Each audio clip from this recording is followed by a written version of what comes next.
প্রথমে আমি আমার ছেলেবেলা থেকে শুরু করছি। আমার বাবা একজন সরকারি কর্মকর্তা ছিলেন। আ আমার জন্মটা যেহেতু সরকারি কর্মকর্তা, তো সেক্ষেত্রে দেশের বিভিন্ন জায়গাতেই থাকা হয়েছে।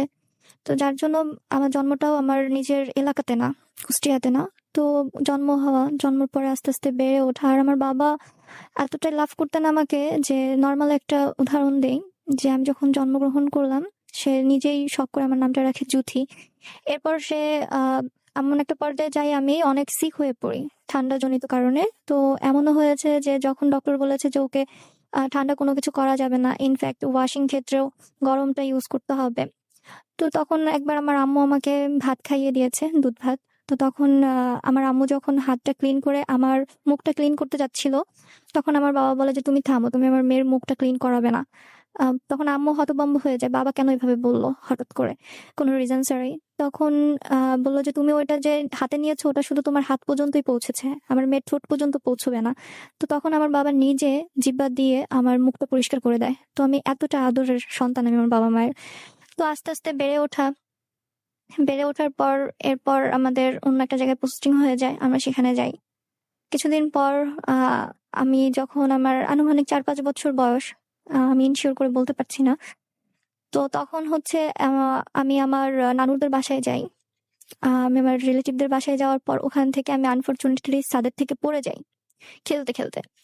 তো ছাদের থেকে পড়ে যাওয়ার কারণে আমি অনেকটা অসুস্থ হয়ে পড়ি। এমনও হয়েছে যে আমার জন্য মানে অনেক ট্রাই করেছে ডক্টররা, এসে কিছু করতে পারেনি। তো এলাকার মানুষজন তখন বলতে শুরু করে যে ও মারাই গিয়েছে। এমনও হয়েছে যে আমার জন্য কাফনের কাপড়ও কিনতে গিয়েছে। তো হঠাৎ করে আমার বড় আঙ্কেল সে আমার নাকটা চেপে ধরে লাস্ট মোমেন্টে আরকি, সবাই যখন হাল ছেড়ে দিয়েছিল, লাস্ট মোমেন্টে আমার বড় আঙ্কেল নাকটা চেপে ধরে মুখের সাথে মুখ লাগিয়ে শ্বাস-প্রশ্বাস দিয়ে আমাকে কোনরকমভাবে ফিরিয়ে আনে। হয়তো ভিতরে কোনো একটা জায়গায় আমার ইয়েটা ছিল। তো এরপর ওখান থেকে আমাকে ঢাকায় নিয়ে আসা হয়। ঢাকায় নিয়ে আসার পর ওদিন ডক্টর আমাকে ট্রিটমেন্ট করতে চাচ্ছিল না। সবাই ডকুমেন্টস চাচ্ছিল আমার আম্মুর কাছে যে আদৌ যে আপনি একজন সরকারি কর্মকর্তার ওয়াইফ, তার ডকুমেন্টটা কোথায়? তো ওদিন আমার লাকটা এতটাই ভালো ছিল যে ওদিন ডক্টরদের বোর্ড মিটিং ছিল। অন্যান্য ডাক্তাররা বলছিল যে, "যখন তুমি কমিটমেন্ট করেছিলা ডাক্তারি পজিশনে আসার সময়, তখন কিন্তু এই কমিটমেন্টটা করেছিল যে রোগী কে সেটা বড় পরিচয় না। তুমি একজন ডক্টর, সে একজন রোগী। এটা সবচাইতে বড় পরিচয়। বাচ্চাটা মারা যাচ্ছে, তাকে ট্রিটমেন্টটা দেওয়ার প্রয়োজন।" তো এরপর উনার কথাতে আমাকে উনি নিজেই দায়িত্ব নিয়ে আমার ট্রিটমেন্টটা শুরু করে। আমি দীর্ঘ ৬ মাস হাঁটতে পারতাম না, ঠিকমতো কথা বলতে পারতাম না, বিছানা থেকে উঠতে পারতাম না, হুইল চেয়ারে বেড়াতে হতো। আমি হাঁটা, চলা সবকিছু ভুলে গিয়েছিলাম। তো ওই ডক্টর এবং ফ্যামিলির প্রচেষ্টায় আমি অনেকটা সুস্থ হয়ে যাই। আমার ব্রেইনে রক্ত জমেছিল। তো এরপর আস্তে, আস্তে পড়ালেখার ভিতরে আসি। আ স্কুলে ভর্তি হই। স্কুলে ভর্তি হওয়ার পর বেশ ভালো সময় যাচ্ছিল। ছেলেবেলাটাও ভালো যাচ্ছিল। আমার বাবা সবসময় আমাদেরকে বড় করেছে এমন করে যে, আ আমি যে একটা মেয়ে এটা বড় কথা না। আর আমি যখন ছাদের থেকে পড়ে যাই, এখানে তখন ডক্টর বলে যে, "ওকে যদি সুস্থ করতে হয় তাহলে আপনাদের আরো একটা বেবি নিতে হবে। নয়তোবা ওর ব্রেইনের উপরে বেশি একটা আঘাত পড়ে যাবে। হয়তো এমনও হতে পারে ও কখনো সুস্থও হবে না।" তখন ডক্টরের সাজেস্ট অনুযায়ী আমার বাবা-মা আমার ছোট একটা বোন পৃথিবীর আলো দেখে। তো ওর আর আমার এজ ডিফারেন্স প্রায় ৯-১০ বছরের। ও আমার ছোট। তো এরপর যাই হোক, ওর সাথে হেসে খেলে আস্তে ধীরে বড় হতে থাকি। বড় হতে, হতে এক পর্যায়ে আ আমি আ তখন আমার বাবা আরেকটা জায়গায় পোস্টিং হয়ে যায়। এরপর আমি আমার 8 এর এক্সাম শেষে আমি যখন ক্লাস 9 এ ভর্তি হব, আমার বাবার রিটায়ারমেন্টেরও সময় হয়ে আসে। তো তখন আমার তো বোর্ড চেঞ্জ করা যাবে না। বাবা তো নয় ট্রান্সফার হয়ে চলে যাবে। অতটা দূরে আমি কি করে থাকবো? এজন্য আমাকে, যেহেতু আমার দাদা-দাদি ছিল না, সেক্ষেত্রে আমাকে নানুর বাসায় পাঠিয়ে দেওয়া হয়। আমি নানুর বাসা থেকে আমার 9-10 যেটা এসএসসি সেটা আমি শেষ করি। তো ওখান থেকে শেষ করার পর এরপর ২০১৩ সালে আমি এসএসসি এক্সাম দেই, উত্তীর্ণও হই। এরপর আমার আ যেটা নতুন জার্নি, সেটা আমার কলেজ লাইফ শুরু হয়। তো এই কলেজ লাইফে যে জিনিসটা হয় সেটা হচ্ছে, আমার আমার নতুন করে আমি কলেজে জয়েন হলাম। তো ফ্যামিলি থেকে বলছিল যে, "তোমাকে অন্য সাবজেক্টে পড়তে।" আমি বললাম যে, "না, আমি অন্য সাবজেক্টে আমি আ বা টেক্সটাইল ইঞ্জিনিয়ারিং পড়তে চাই।" তো আমাকে টেক্সটাইল ইঞ্জিনিয়ারিংতে দেওয়া হলো। এরপর বেশ ভালোই কিছুদিন যাচ্ছিল। আর যেতে, যেতে হঠাৎ করে নতুন ফ্রেন্ড, নতুন সব আ টিচার, ক্লাসমেট বেশ ভালোই লাগছিল। এর ভিতর থেকে আমার আ কিছু ক্লাসমেট আমাকে পছন্দ করতে শুরু করে। আমার ক্লাসমেট যখন আমাকে পছন্দ করতে শুরু করে তখন আমার কাছে কেমন যেন বিষয়টা লাগে যে ভাই তো ভাই হয়, ক্লাসমেট ক্লাসমেটই হয়, তো ক্লাসমেট কি করে প্রিয় মানুষ হতে পারে? তো সেখান থেকে আমার একটা ফ্রেন্ড আমাকে নিয়ে এমনও হয়েছে যে আমাকে নিয়ে গল্প লিখতো, কবিতা, গান এরকম একটা লিখতো। অন্যান্য ফ্রেন্ড হয়তো আমার জন্য গিফট নিয়ে আসছে যারা অ্যাকচুয়ালি আমাকে পছন্দ করতো। এর ভিতর একজন আমাকে যে গান কবিতা লিখতো সেই ছেলেটা আমাকে প্রপোজও করে। প্রপোজ করলে আমি ইয়েস অর নো কিছুই বলি না। এরপর হঠাৎ করে ছেলেটা ক্যাম্পাসে আসা অফ করে দেয়। আর আমার আদার্স যারা ফ্রেন্ডরা জানতো যে আমাকে কিছু ফ্রেন্ড সার্কেল ফলো করে, আমি কিছু বলছি না, গসিপ করতো ওরা। তো তখন ওরা আমাকে বলতে শুরু করে যে তুমি কেন হ্যাঁ অথবা না বলছো না, কিছু একটা বলে দাও, এতটা দিন ধরে ছেলেটা তোমার পিছনে ঘুরছে।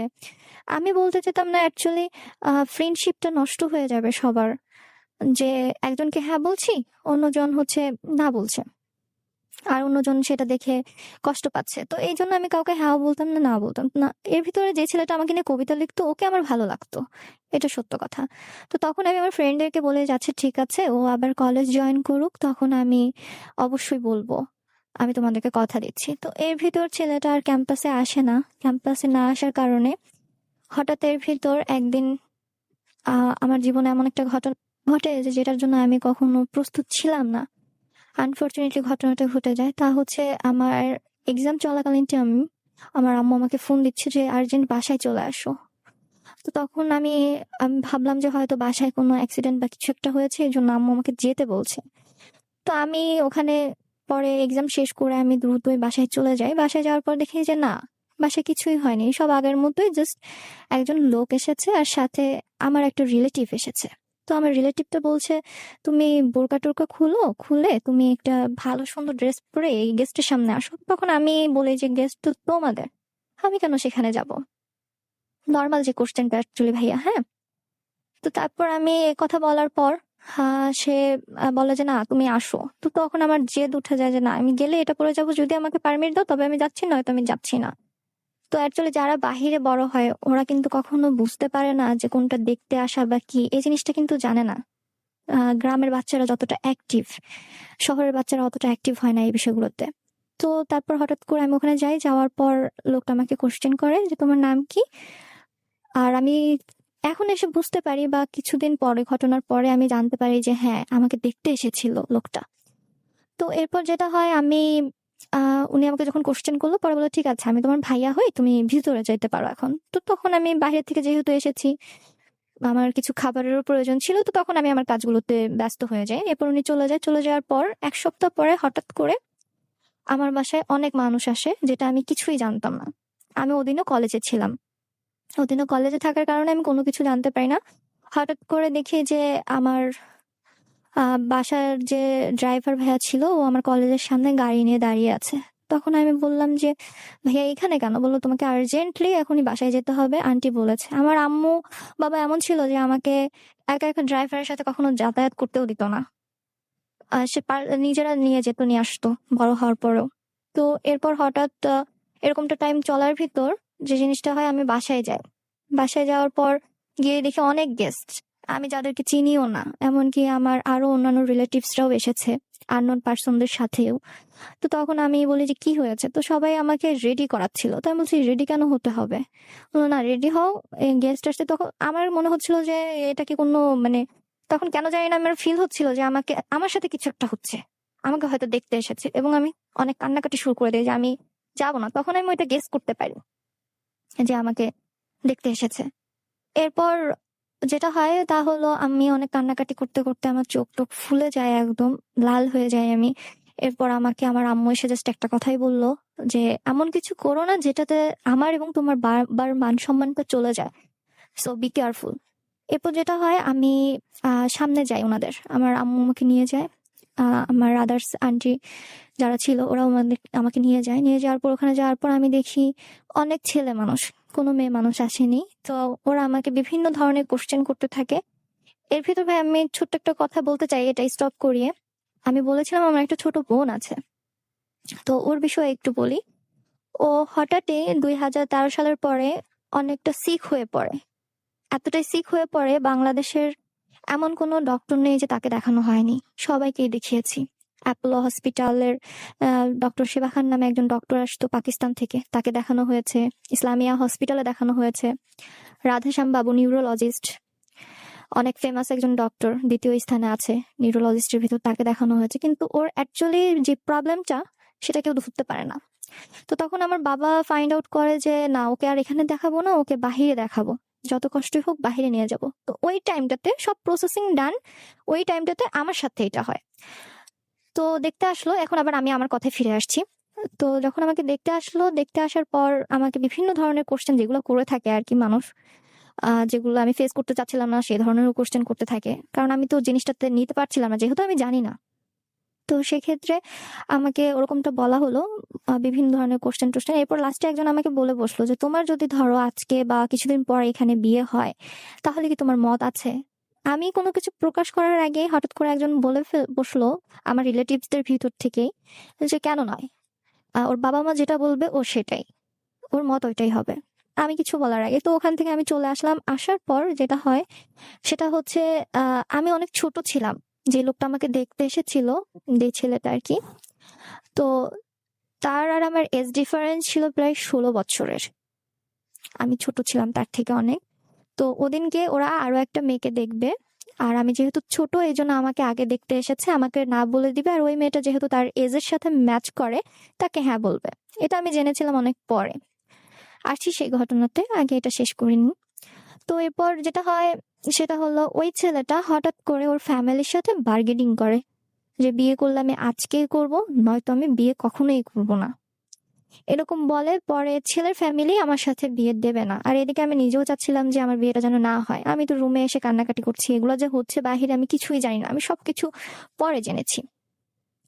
এরপর যেটা হয় সেটা আমি এরকম একবার শুনছি আমার ছোট ছোট ভাই বোন কাজিনসরা, ওরা এসে বলছে আপু তুমি টেনশন করো না, তোমার বিয়ে হবে না। আবার কেউ এসে বলছে যে আপু হয়তো বিয়েটা হয়ে যাবে। তো ওগুলো শুনে আমি নিজেও আরো অনেক ডিস্টার্ব ফিল করছিলাম, আরো ডিপ্রেসড হয়ে যাচ্ছিলাম যে আমি তো চাচ্ছি না, কেন এটা হচ্ছে, আমি চাচ্ছি আমার স্টাডিটা শেষ হোক। আর এদিকে ওই ছেলেটার সাথেও আমি যোগাযোগ করতে পারছিলাম না, যে ছেলেটা আমাকে প্রপোজ করেছিল, আমাকে নিয়ে কবিতা লিখতো, আমি তাকে জানাতেও পারছিলাম না। তার সাথে কন্ট্যাক্ট করার অনেক ট্রাই করেছি, তার যে নাম্বারগুলো ছিল সব আমি সুইচ অফ পেতে থাকি, যার জন্য আমার মানে আমি কোন দিকে যাব এটা আমি বুঝে উঠতে পারছিলাম না। তো যাই হোক, আমি তারপর আমার আম্মু এবং আমার আদার্স যারা আন্টিরা আছে এরা আসলো, এসে আমাকে বললো যে দেখো আম্মু, যেটাই হয় ভালোর জন্য হয়, তোমার বোনটা এরকম অসুস্থ, তো প্লিজ তুমি যদি তোমার এখানে বিয়ে দিই তুমি না বলো না, তোমার বাবা মার মান সম্মানটা নষ্ট করো না। তো এর ভিতরে যেটা হয়, ছেলে যখন ছেলের ফ্যামিলির সাথে একটা বার্গেনিং সৃষ্টি করে, ছেলের ফ্যামিলির সবাই উঠে চলে যায়, আমাদের বাসা থেকে উঠে চলে যায়। ছেলেটা একা একা আমাদের বাসায় বসে থাকে, সে আমাকে বিয়ে না করে কোনো মতেই যাবে না। আর আমার বাবা যখন অন্যান্য গার্জিয়ানরা ওদের সামনে ছিল, যখন আমার দেখা বিয়ে নিয়ে সব কথা হচ্ছিল, তখন আমার বাবা বলেছিল যে আমি আমার এতটুকু মেয়েকে বিয়ে দেব না, দিলেও পরে দিব, কারণ আমার ছোট মেয়েটা অনেক অসুস্থ, হায়াত মওতের কথা বলা যায় না, আমি ওকে আগে ডক্টর দেখিয়ে আসতে চাই, তারপর আমি দিতে চাই। আর বিয়ে জিনিসটা অনেক বড় একটা বাজেট, তো এই মুহূর্তে আমি পেরে উঠবো না সবকিছু মিলিয়ে। তো এরপর যেটা হয় সেটা হচ্ছে আহ আমার ওরা বলে যে আমার মানে ওই ছেলেটা বলে যে আমি এসব কিছুই চাই না, আমার কোনো কিছু লাগবে না, আমি জাস্ট ওকেই চাই। এরপর আমার এক রিলেটিভ পাশ দিয়ে হেঁটে যাচ্ছিল, তাকে কল করা হয় যে আঙ্কেল একটু শুনবেন। তখন আমার আঙ্কেলটা সামনে আগে বলে যে হ্যাঁ বলো কি হয়েছে। বলো যে আচ্ছা আঙ্কেল, আমি বিয়ে করব, সে থাকবে আমার সাথে, আমি মেন, আমার ফ্যামিলি বা আমার বাবা মা এরা তো কেউ না, আপনারা রাজি থাকলে আমি এখনই ওকে এই মুহূর্তে বিয়ে করব। তো ওর এমন কথা বলা দেখে এতটাই মানে সে নরম হয়ে যায়, সে বলে যে আচ্ছা ঠিক আছে, ওর বাবা মা যদি নাও দেয় তাহলে আমি নিজে দায়িত্ব নিয়ে বিয়ে দেবো। আর এখানে ছেলেটার একটু পরিচয় দেই। ছেলেটার নাম হচ্ছে ধ্রুব। ছেলেটা হচ্ছে একটা ফার্মাসিউটিক্যালের মেডিসিন ডিপার্টমেন্টের সিনিয়র অফিসার ছিল, এতটুকুই। আর ওদের বাসা ছিল হচ্ছে ঝিনাইদহে।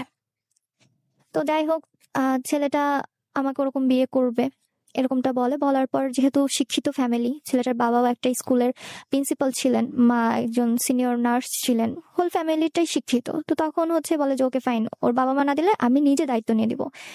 এরপর এটা ছিল রমজান মাসের, রমজানের 12 তারিখ, জুলাইয়ের হচ্ছে 11 তারিখ। তো এরপর যেটা হয়, যেহেতু রমজান মাস, ইফতারির পরেই সবকিছু হয়েছে। তো এরকম বার্গেনিং চলতে চলতে অনেকটা রাত হয়ে যায়। রাত হয়ে যাওয়ার পর তখন বিয়ে তো করেই যাবে। এরপর ছেলের ফ্যামিলি যে উঠে চলে গিয়েছিল, ছেলের ফ্যামিলি আবার ব্যাক আসে, কারণ ছেলেকে না নিয়ে তো আর বাসায় যাওয়া যাবে না। এরপর ওরা এসে আবার কনভারসেশন করে, দেন মিউচুয়াল করে যে ওকে ফাইন, তোমার এর সাথে বিয়ে হবে। এরপর সেহেরির কিছু সময় আগ দিয়ে কাজীকে নিয়ে আসা হয়। কাজীকে নিয়ে আসানোর পর আমার বিয়েটা হয়ে যায়। আই এম সরি ভাই, আমি একটু হয়ে যাচ্ছি। অলরাইট, নিশ্চয়ই আমরা আসবো। এর মাঝখানে যদি একটু নিজেকে সামলে নিন। আমরা যারা এই মুহূর্তে টিউন করে আছি জাগো এফএম 94.4, তাদের উদ্দেশ্যে বলছি আজকের যে অনুষ্ঠানটা হচ্ছে, এর নাম হচ্ছে লাভ স্টোরি। আপনারা জানেন যে ভালোবাসার গল্পগুলো আমি এখানে তুলে ধরার চেষ্টা করি। প্রত্যেক সপ্তাহে নতুন নতুন বন্ধু এখানে আসেন, তারা তাদের জীবনের ভালোবাসার কথা বলেন। যদি আপনিও চান আগামী সপ্তাহে জুথির মতো আমাদের এখানে আসবেন, বসবেন এবং বলবেন আপনার জীবনের না বলা সে কথা, তাহলে এখনই মোবাইলের মেসেজ নিয়ে টাইপ করুন RLS, স্পেস দিয়ে লিখুন আপনার নাম, স্পেস আপনার লোকেশন, স্পেস আপনার প্রফেশন, টাইপ করে এসএমএসটি আমাদেরকে পাঠিয়ে দিন না 26969 এই নাম্বারে। আমরা আপনার সাথে যোগাযোগ করে নিব বাই ফোন। যে নাম্বার থেকে আপনি টেক্সট করছেন সেই নাম্বারেই আমরা যোগাযোগ করব। তার মানে আপনি যদি আসতে চান আগামী পর্বে আমাদের এই লাভ স্টোরি, তাহলে ছোট্ট একটা কাজ করতে হবে, সেটা হচ্ছে একটা এসএমএস। সেই এসএমএসটা করতে হলে আপনার নিজের মোবাইল থেকে একটা এসএমএস পাঠাতে হবে এই নিয়মে। মোবাইলের মেসেজ অপশনে গিয়ে প্রথমে টাইপ করবেন RLS, একসাথে RLS, স্পেস দিয়ে আপনার নাম, স্পেস দিয়ে আপনার লোকেশন, আপনি যেখানে থাকেন, স্পেস দিয়ে আপনার প্রফেশন, আপনার পেশা যেটা, টাইপ করে পাঠিয়ে দিবেন 26969 26969 এই নাম্বারটিতে। সিম্পল কিন্তু বিষয়টা, রাইট?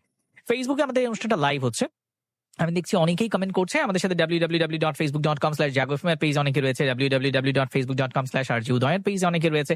যে যেখান থেকে লাইভটা দেখছেন, একটু লাইভটা শেয়ার করলে কি হয়, মানে আমি জানি না যে শেয়ার করলে কোনো ক্রাইম হয় কিনা, বাট আমার জানা মতে কোনো রকমের ক্রাইম নাই। আপনি যখন একটা অনুষ্ঠান হচ্ছে আপনি নিজে দেখছেন, সেটা ছড়িয়ে দিচ্ছেন, আরো কিছু মানুষ দেখুক, সাবধান হোক, জানুক। অভিভাবকরাও জানা দরকার আছে, সাবধান হওয়া দরকার রয়েছে, স্টুডেন্টরা তো অবশ্যই। সো লাইভটা একটু শেয়ার করলে আমি খুবই খুবই আনন্দিত হতাম।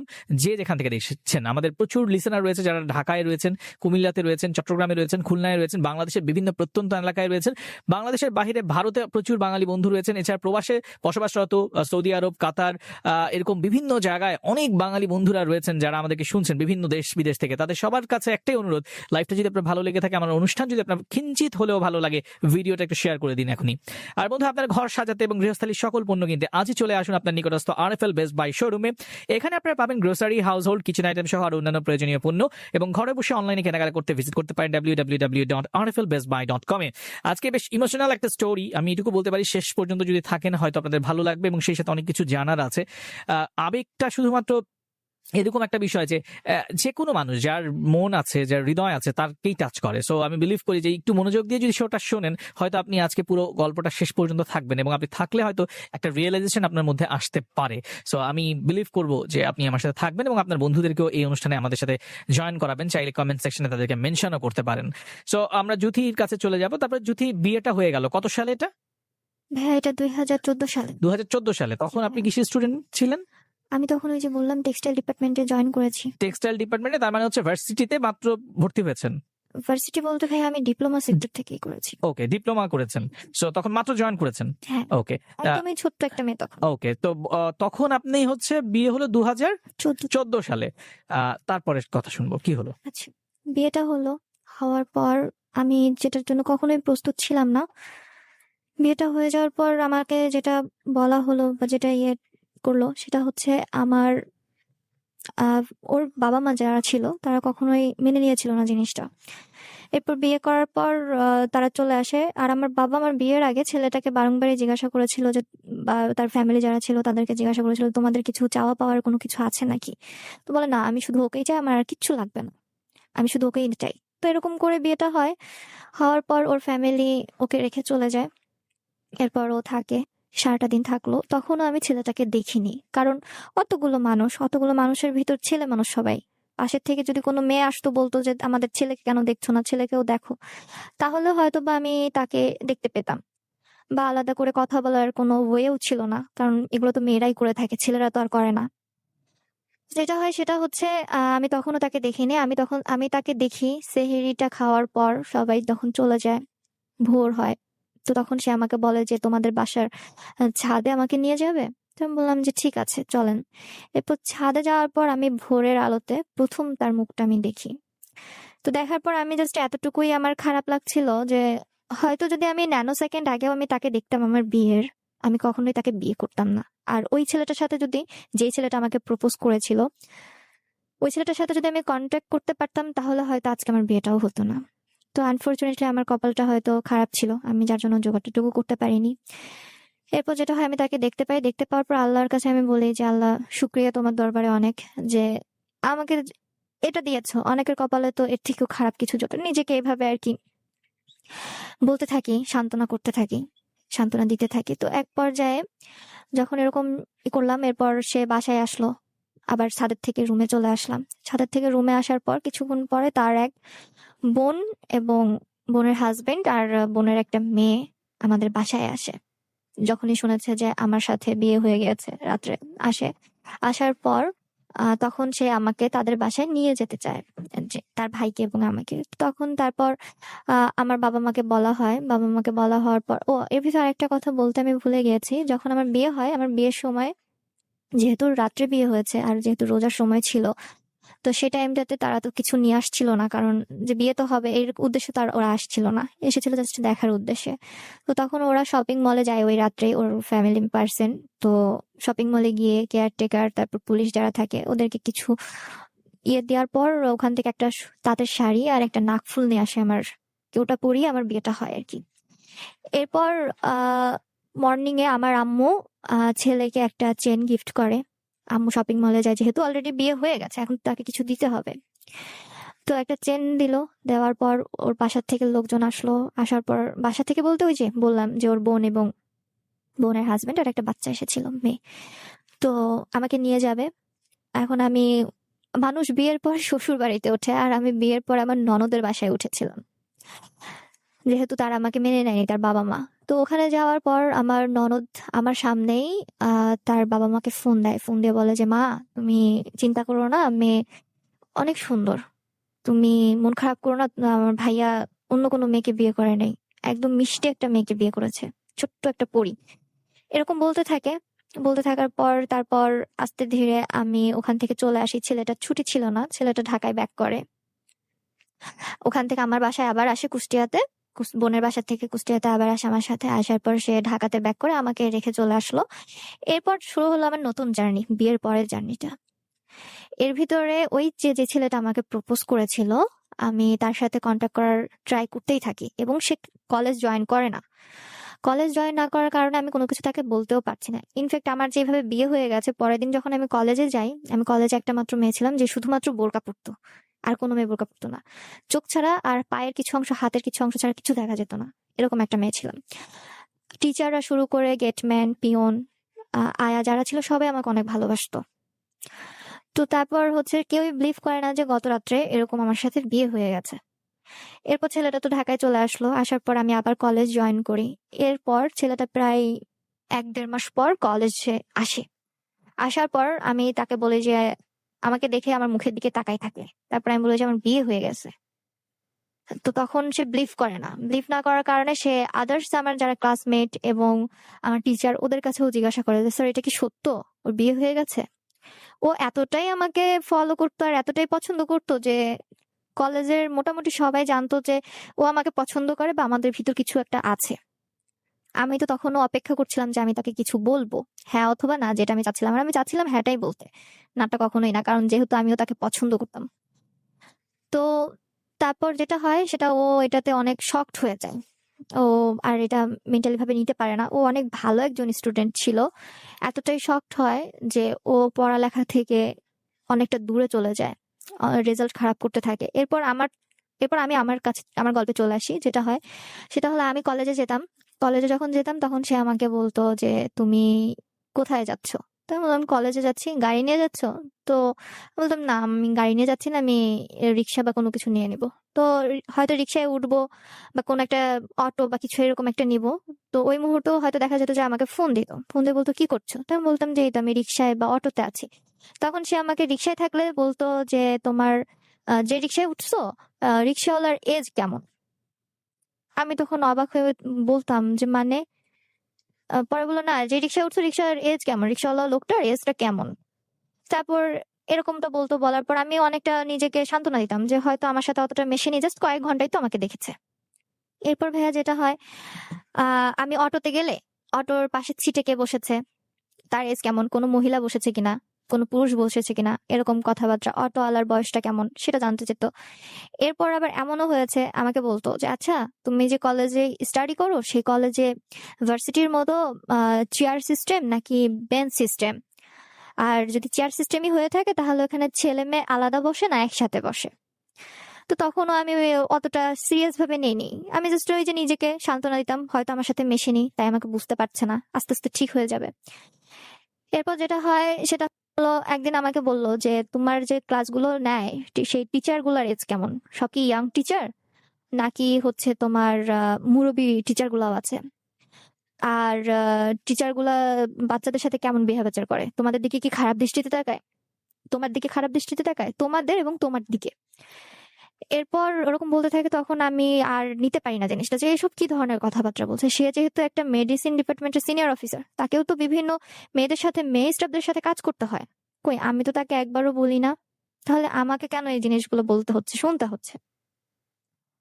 এরপর যেটা হয় ভাইয়া সেটা হলো, ও ভাবে আমাকে বলতে থাকে। এরপর আমি বলি যে না, ঠিক হয়ে যাবে, পরের বার দেখা হলে ঠিক হয়ে যাবে আস্তে আস্তে। এরপর সে মাঝে রোজার ঈদ চলে আসে, রোজার ঈদ এসে আমাদের বাসায় আসে, আর জাস্ট আমাকে আমাকে দেখে সে চলে যায় তার বাসায়। চলে যায়, চলে যাওয়ার পর আবার আমাদের কথা হতে থাকে ফোনে। তার সাথে সেভাবে কখনো আমার থাকাও হয়নি, কারণ হচ্ছে যেহেতু সে চাকরি করতো আর আমি স্টাডি করতাম, আর স্টাডিটা আমার যেহেতু কুষ্টিয়াতেই হতো আর সে ঢাকাতে, যার জন্য দুজন দু প্রান্তে থাকা হতো। সে মাঝে মধ্যে আসতো। আর এর ভিতরে আমার বাবা, ওই যে বলেছিলাম আমার বোন অসুস্থ, আমার বাবা আমার বোনকে নিয়ে ইতিমধ্যে বাহিরে চলে যায়। তো তখন বাহিরে চলে যায়, বাহিরে যাওয়ার সময় তখন ও আমাকে বললো যে আচ্ছা, তোমার আর আমার তো কিছুদিন পর রিসেপশন অনুষ্ঠান, তো বাবা যেহেতু বাহিরে যাচ্ছে, আম্মুও যাচ্ছে, তো এখন তো বিয়েতে সবাই লেহেঙ্গার ইউজ করে, তো বাবাকে বলো ওখান থেকে লেহেঙ্গা নিয়ে আসতে, আমি পে করে দিব। আর যেহেতু এটা ছেলের বাসার থেকেই দিতে হয়, মেয়েদের প্রত্যেকটা জিনিস আমি দিয়ে দিবো, এটা নিয়ে টেনশন করার প্রয়োজন নেই। তো আর আমার ফ্যামিলি যেহেতু আমি বড় সন্তান, আমার বাবা তো কখনোই তার কাছ থেকে এটা নিবে না, এটা স্বাভাবিক। আর আমার পরিবারে মেয়ে বলতে আমি আর আমার বোন। তো সেক্ষেত্রে ভাই বুঝতে পারছেন যে কতটা আদরের, আর প্রথমে শুরুতেই বলেছিলাম যে আমি আমার বাবার কতটা আদরের সন্তান। তো যেটা হয় সেটা সেও কথা বলার পর আমার বোনকে ওখানে নিয়ে যায়, নিয়ে যাওয়ার পর আমার বোনের বিষয়টা একটু বলি। ওখানে যাওয়ার পর ওরা ফাইন্ড আউট করে আমার বোনের ছোট্ট যে চোখের কালো অংশটা, এর ভিতরে আরো ছোট্ট একটা অংশ থাকে, যেটা আস্তে আস্তে ভ্যানিশ হয়ে যাচ্ছিল। আর ওটা যদি একদমই ভ্যানিশ হয়ে যেত, আমার বোন আর কোনোদিনও চোখে দেখতে পেত না। তো মানুষের শরীরে যেমন ক্যান্সার হলে কেমোথেরাপিটা দেয়, ওখানে যাওয়ার পর আমার বোনের চোখে সেই কেমোথেরাপিটা দেওয়া হয়। প্রায় 21টা কেমোথেরাপি দেওয়া হয়। এরপর আমার বোনকে নিয়ে ওখান থেকে আসা হয়। আসার পর আমার আম্মু ঠিক যথারীতি ওই যে জিনিসটা আর কি, ওর লেহেঙ্গার তো এমনিও আমার আম্মু আনবে, যেহেতু আমি তার বড় মেয়ে, অন্যরকম একটা আশা থাকে তো বড়দেরকে নিয়ে। তো যেটা হলো, আম্মু একটা লেহেঙ্গা নিয়ে আসে, এমনকি ছেলেটার যে বিয়ের জন্য আমার হাজবেন্ডের একটা বিয়েতে যা যা লাগে, গায়ে হলুদ থেকে শুরু করে প্রত্যেকটা জিনিস, এখন মানে কি বলবো, আন্ডারওয়্যার থেকে শুরু করে যা যা লাগে এবং তত্ত্বটা যে জিনিসটাতে পাঠাবে সেই ট্রলিটা পর্যন্ত সবকিছু আইটেম আমার আম্মু বাহির থেকে নিয়ে আসে, কারণ আমার আম্মু বাবা অনেক শৌখিন। তো ওখান থেকে নিয়ে আসে।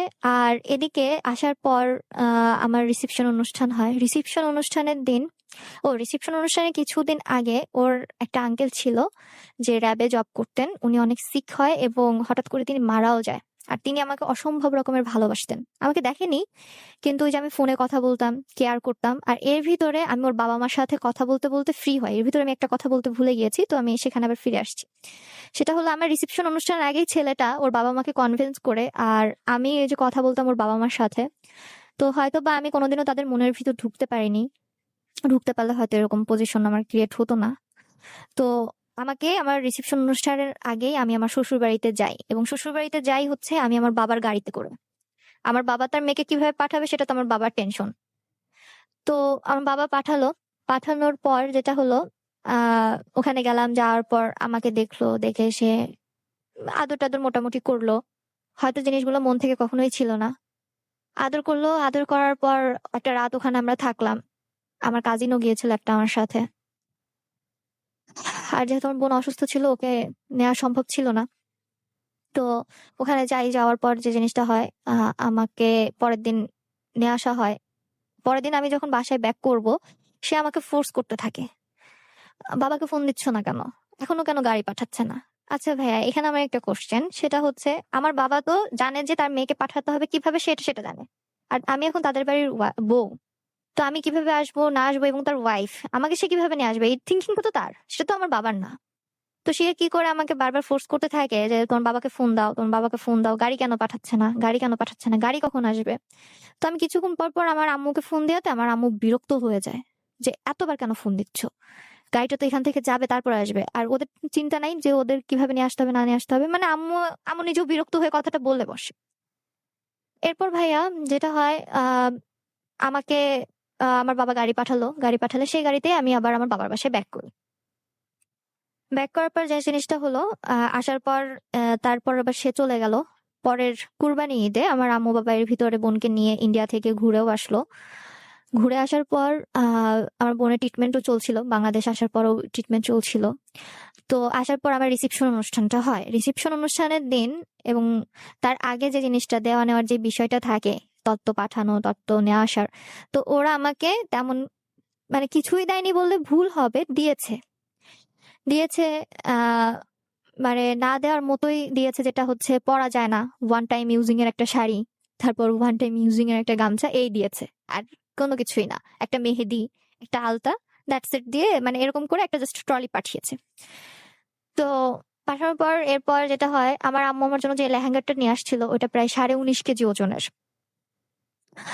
বেশ দামিও জিনিসটা। তো এরপর আমার আম্মু আমার বিয়ের জন্য যা যা লাগে একটা মেয়ের অর্নামেন্টস, প্রত্যেকটা জিনিসই আমার আম্মু বাবা আমাকে দিয়েছে, যাতে করে কোনো সময় আমি বলতে না পারি যে আমার বাবা আমাকে এই জিনিসটা দেয়নি।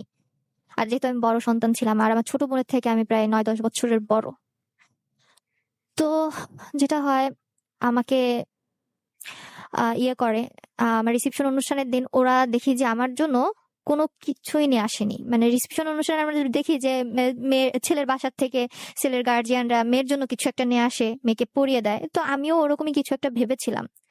যেহেতু শিক্ষিত ফ্যামিলি, আর ছেলেও ভালো একটা জব করে, একটু হলেও তো ছোট মানুষ তখন, আর এমনিতেও যে কোনো মেয়ের একটা বিয়ে নিয়ে অনেক আশা থাকে, স্বপ্ন থাকে, তো আমি তাদের থেকে কোনো কিছুই পাই না। আবার ওই যে যেদিন আমার রিসেপশন অনুষ্ঠান ছিল, রিসেপশন অনুষ্ঠানে ছেলেকে ওদিনও একটা চেন প্লাস একটা রিং দিয়ে নামানো হয়। তো এরপর আমি আমার আম্মুকে তখন মানে রিসেপশন পার্টিতে আমি বার্গেটিং করতে থাকি যে আমার গায়ের থেকে সবকিছু খুলে ফেলো, প্লাস শাড়িটাও খুলে ফেলো, ওরা আমাকে যা যা দিয়েছে, আমি ওই বাড়ির বউ, আমি সেটা পরেই ওখানে যাব। কারণ ওদের বাড়ির বউ, ওরা জানবে কি করে নিবে না নিবে, আমি কেন আমার বাবার বাসার থেকে নিয়ে যাব। এরপর হচ্ছে আমার আম্মু ওরকম একটা কথা কাটাকাটি, প্লাস আমি হচ্ছে সবকিছু খুলে ফেলছিলাম আমার হাতের থেকে, গলার থেকে, তো তখন আমার আম্মু আমার গায়ে একটা হাত তোলে, চড় মারে। তো চড় মারার কারণে মা যখন তখনই মারতে পারে, মা বাবার এটা আশীর্বাদ স্বরূপ। তো যেটা হয় আমি আহ ওটা চটটা খাই, খাওয়ার পর আমি এমনিতেও অনেক কান্না করছিলাম, যেহেতু বাবা মাকে ছেড়ে চলে যাচ্ছি। বিয়ের 2-2.5 মাসে আমি যে ফিলটা পাইনি, সেই ফিলটা তখন আমার হচ্ছিল, যেমন বাবা মাকে ছেড়ে আমি আজকে চলে যাব। তো তারপর যেটা হয় আমি আহ ওরা আমাকে ওরকম ইয়ে করে, তো ছেলের বাসার থেকে কয়েকজন বলতে, ছেলেকে তখন বলে যে কি ব্যাপার, তোর ওয়াইফ কেন এরকম সাপের মতো ফসফস করছে, এমন কেন করছে।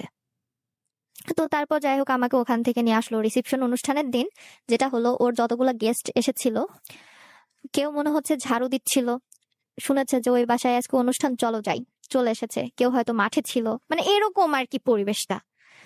তো তারপর যাই হোক আমি ওই বাসায় যাই, যাওয়ার পর আহ আমার জন্য যেসব বিয়ের বউ নামানোর জন্য যেসব বরণ করা বা কোনো কিছু, কিচ্ছুই হয়নি আমার, জাস্ট নর্মালি আমি গিয়েছি, রুমে চলে গেছি। এই হচ্ছে ছিল আমার রিসেপশন অনুষ্ঠানের পরে শ্বশুর বাড়িতে যাওয়ার পর। এরপর যেটা শুরু হলো নতুন আরেকটা অধ্যায়, সেটা হলো আমি আবার যেহেতু ওই যে বাবার বাড়িতে তো আবার আসতে হয়, শ্বশুর বাড়ি থেকে আসলাম, আসার পর সে আবার ঢাকায় চলে গেল।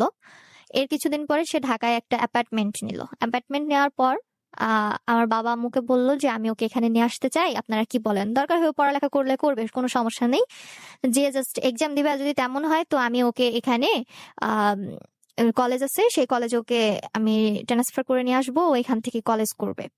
তো তারপর ওরকম কথাবার্তা বলে বাসাটা নিল। বাসা নেওয়ার পর আমাকে ওখানে নিয়ে যাবে, তো এখন আমাকে নিয়ে যাবে, এটা তো দায়ভারটা তো আর আমার বাবা বা আম্মুর না, এটা আমি যাব আমার শ্বশুরের সাথে, নয়তো আমার দেবরের সাথে, বা আমার ননদের হাজবেন্ডের সাথে ননদের সাথে করে, কিন্তু এখানে তার ব্যতিক্রমটা ঘটে। ব্যতিক্রমটা এটাই ঘটে যে আহ আমার বাবা মা আমাকে দিতে যাবে, তার বাবা মা আসবে না, তার ভাইও আসবে না, কেউ না। আর এখানে ছেলের পরিবারের একটা কথা বলি, ছেলেরা ছিল 2 ভাই আর 6 বোন, প্রত্যেকেই ম্যারিড। ভাইটা ছিল আনম্যারিড, আর সে ছিল বড় সন্তান, সে তো ওই যে আমাকে বিয়ে করলোই। এরপর যেটা হয়, আমাকে পরে আমার বাবা মা বাধ্য হয়ে আমাকে বাসায় দিতে ঢাকাতে নিয়ে আসে। আর সে বলেছিল যখন তুমি বাসায় আসবে তো আসার সময় তুমি পর্দা নিয়ে আসবে। আনফরচুনেটলি আমার আম্মু সেটা ভুলে যায়। আমার আম্মু একটা সংসারে যা যা প্রয়োজন পড়ে, ওয়াশরুমে স্যান্ডেল থেকে শুরু করে যা যা প্রয়োজন প্রত্যেকটা জিনিস আমার আম্মু আমাকে দিয়ে দেয়, আমাকে ওগুলো সাথে করে আমাকে নিয়ে ঢাকায় আসে। আসার পর সে আমার আম্মুর সামনে রুমে ঢোকার পর পরেই সে আমার আম্মুর সামনেই হঠাৎ করে আমাকে বলে বসে, তোমাকে না পর্দা আনতে বলছিলাম, পর্দা কোথায়? তো তখন আমার অনেক খারাপ লাগে। সে পার্সোনালি আমাকে বলতে পারতো, কথাটা তো তখন সে আমাকে বলেনি, আমার মাকে শোনালো। তো তখন হচ্ছে আম্মু হঠাৎ করে অবাক হয়ে যায় যে আসলে তো আমি তো জিনিসটা আনতে ভুলে গিয়েছি। আর মানুষ মাত্রই ভুল হবে, মানুষ তো আর ফেরেশতা তো না। তো এরপর আম্মু পরে আপাতত ওদিনকে রাতটা থাকার জন্য কোনো রকম ভাবে ম্যানেজ করার পর আম্মু আবার মার্কেটে যায় নতুন করে পর্দা নিয়ে আসে। এরপর যেটা হলো ভাইয়া, আম্মু আমাকে দিয়ে আসলো, আম্মু বাবা দুজনই আমাকে দিয়ে আসার পরে তার সাথে আমার কিছুদিন পরে হঠাৎ করে সে আমার সাথে তার আসল যে চেহারাটা সেটা আমি আস্তে আস্তে দেখতে পাই। তা হলো আহ আমাকে পড়তে দিত না। এরপর আমার সাথে বিনা কারণে অকারণে সিম্পল বিষয়গুলো নিয়ে কথা কাটাকাটি করতো, গায়ে হাত তুলতে যেত। ফার্স্টে গায়ে হাত তুলতে যেত, হাত দিত না। এরপর যেটা হয় সেটা হচ্ছে আমাকে টর্চার করতে থাকে, মেন্টালি ফিজিক্যালি সবভাবে টর্চার করতে থাকে। একদিন আমি অনেক অসুস্থ হয়ে পড়ি। তো অসুস্থ হয়ে পড়লে আমি বলি যে দেখো আমার এই প্রবলেমটা হলে আমার হচ্ছে তখনই একটা ইনজেকশন পুশ করতে হয়, প্লাস একটা স্যালাইন পুশ করতে হয়, তারপর আস্তে আস্তে আমি ঠিক হয়ে যাই। আমাকে তোমাকে রিকোয়েস্ট করছি তুমি আমাকে প্লিজ ডক্টরের কাছে নিয়ে চলো। আর যেহেতু একটা মেডিসিন ডিপার্টমেন্টের হেড ছিল, তো ওর জন্য ওদের যে হসপিটালটা ছিল সেটা একদমই ফ্রি ছিল। তো ও আমাকে হসপিটালে নেয় না। হসপিটালে না নেওয়ার জন্য আমি তাকে অনেক রিকোয়েস্ট করতে থাকি। পরে লাস্টে আমি বাধ্য হয়ে আমি আমার আম্মুকে আম্মুকে তো ডিরেক্টলি বলতে পারবো না, আমি আমার নানুকে ফোন দিয়ে বলি যে আমি এরকম অসুস্থ, কষ্ট পাচ্ছি, আমাকে তো হসপিটালে নিচ্ছে না, আমি এখন কি করব? রাত তখন প্রায় 1টা বাজে। তো তখন আমি এরকম ফোন দিলাম। আমার বাবা যখন ফোন দিয়েছে, ফোনটা দেখে সে তখন বলতেছে যে ওঠো চলো। এরপর আমি এতটা অসুস্থ মানুষ যে আমি হাঁটতে পারছি না, তবুও সে আমাকে নিয়ে গেল এবং সে আমাকে ডক্টর দেখালো তাদের হসপিটালে। ডক্টর দেখানোর পর এরপর এমার্জেন্সিতে তো অলওয়েজই প্রত্যেকটা মেডিসিন পাওয়া যায়। সে ওখান থেকে মেডিসিন না নিয়ে সে বাহিরে এসে রিক্সা দিয়ে ঘুরে বলছে দেখছো প্রত্যেকটা সব অফ, চল। আর হসপিটালে ডক্টর আমাকে রাখতে চাইলো, আমার কন্ডিশন এতটা সিরিয়াস ছিল, সে রাখবে না, আমাকে বাসায় নিয়ে আসলো। ওদিন রাতটা কোনো রকম পার হলো। পার হওয়ার পর কিছুদিন পর সে ওই যে বললাম কারণে অকারণে আমার গায়ে হাত তোলার ট্রাই করতো। তো একদিন আমার গায়ে হাত তুলেই বসলো। তো ওই দিন গায়ে হাত তোলার কারণ এটাই ছিল যে আমাকে পড়তে দিবে না, আর আমি পড়বো। সে আমার বইগুলো নিয়ে ছুঁড়ে ফেলে দিয়েছে। তখন আমার রাগ উঠছে যে আমাকে যা বলার বলুক, কেন বইয়ের সাথে বিদ্যার সাথে এই ধরনের ব্যবহার করবে? আমার খুব খারাপ লাগে। তো তখন খারাপ লাগার কারণে সে ওভাবে বইগুলো ছুঁড়ে ফেলে দেয়। ছুঁড়ে ফেলে দেওয়ার পর এরপর আমি যখন ওটা নিয়ে ওনার কাছে বইটা নিয়ে আসি, আসার পর বলে তুমি এটাকে সালাম করো। সে আমাকে ধাক্কা দিয়ে ফেলে দেয়, ধাক্কা দিয়ে ফেলে দিয়ে বলে যে আমি সালাম করতে পারবো না, এত পড়ালেখা করে কি হবে, মেয়ে মানুষ পড়ালেখা কেন করতে হবে? তো বলছে এটা তুমি কি বলো, তুমি না আমার বাবাকে কথা দিচ্ছ যে আমাকে স্টাডি করাবা, তাহলে এইসব তুমি কি বলছো? তো এরকম কথা কাটাকাটির এক পর্যায়ে সে আমার গায়ে হাত তুলে, প্লাস এমনও হয় সে রুমের মধ্যে আমার বই খাতা, আমার কাপড় চুপড়, ইনফ্যাক্ট আমাকেও সবকিছু দিয়ে সে আমার গায়ে আগুন ধরায় দেয় ক্রাশিং তেল ঢেলে।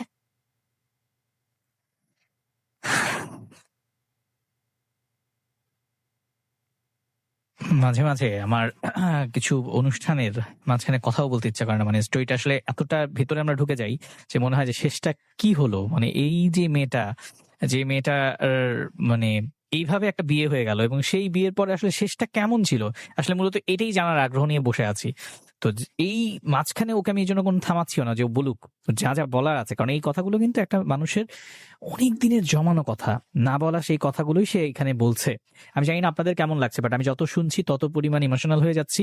তো যারা এই মুহূর্তে রয়েছেন তাদের উদ্দেশ্যে বলবো যে আপনার কাছে আপনার এই অনুষ্ঠান নিয়ে কোনো মতামত থাকলে আমাদেরকে লিখতে পারেন, যে এফ এম স্পেস নাম দিয়ে মনের কথাগুলো 26969 পাঠাতে পারেন SMS টি। এছাড়া নেক্সট এপিসোডে যদি আপনি আসতে চান, আমাদের আজকের অতিথি হচ্ছে জুথি জায়গায় যদি আপনি বসতে চান, আপনি বলতে চান আপনার সেই না বলা ভালোবাসার কথা, তাহলে মোবাইলের মেসেজে গিয়ে টাইপ করে ফেলুন RLS স্পেস দিয়ে লিখুন আপনার নাম, স্পেস আপনার লোকেশন, স্পেস আপনার প্রফেশনটা টাইপ করতে হবে, এবার SMS পাঠাতে হবে 26969 নাম্বারে। আমি আবারও বলছি, প্রথমত RLS স্পেস দিয়ে নিজের নাম, নিজের লোকেশন, নিজের প্রফেশন টাইপ করবেন, এরপর SMS টি পাঠাতে হবে 26969 এই নাম্বারটিতে। সো যারা নেক্সট এপিসোডে আসবেন তার আগে ঠিক করেন যে আমি আসবো কিনা, মানে অনেকে আছেন রেজিস্ট্রেশন করেন বা পরবর্তীতে গিয়ে ডিসিশন চেঞ্জ করেন, এই ধরনের অনেকেই আমাদের বিব্রত অবস্থায় ফেলেন। সো আশা করবো যারা শুধুমাত্র এখানে এসে নিজের লাইফের স্টোরিটা বলতে চান, জুথির মতো সাহস করে কিংবা না বলা কথা বলার একটা প্ল্যাটফর্মে বলতে চান আপনার সেই কথাগুলো, তাহলে আপনি আসতে পারেন। তবে তার জন্য নিয়মটা কিন্তু মেনটেন করতে হবে সবার জন্য সেম। মোবাইলের মেসেজ গিয়ে টাইপ করতে হবে RLS স্পেস নিজের নাম, নিজের লোকেশন আর প্রফেশন টাইপ করে পাঠাতে হবে 26969 নাম্বারে। ফেসবুকে অনুষ্ঠানটি লাইভ হচ্ছে www.facebook.com/jago.fm এবং www.facebook.com/arjudan পেজে। যে যেখান থেকে লাইভটা দেখছেন একটু লাইভটা শেয়ার করবেন, যত বেশি লাইভটা শেয়ার হবে তত বেশি মাত্রায় আমার মানুষের কাছে পৌঁছে যাওয়ার চান্সেসটা বেড়ে যাবে।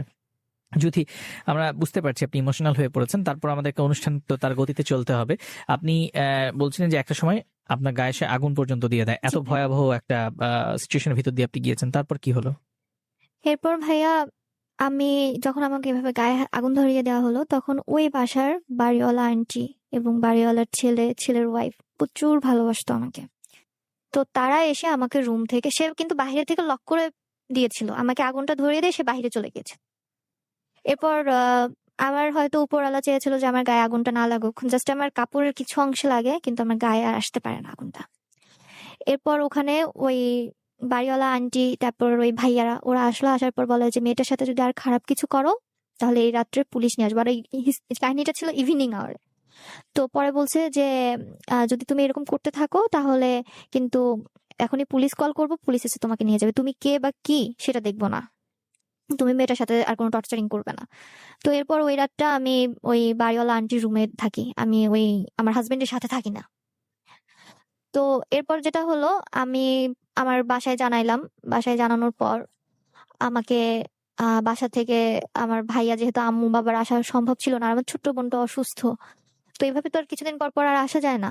তো আমার ঢাকাতে আমার কাজিন থাকতো, আমার কাজিনের ফ্রেন্ডরা, ওরা সবাই বললো যে তুমি টেনশন করো না, আমরা আসছি, আর টেনশন করার প্রয়োজন নেই, তুমি রেডি হয়ে বসে থাকো। তো তখন আমার একটা ভয় হচ্ছিল যে সে যদি আবার আমাকে অ্যাটাক করে, আমার গায়ে হাত তুলে, তখন কি হবে।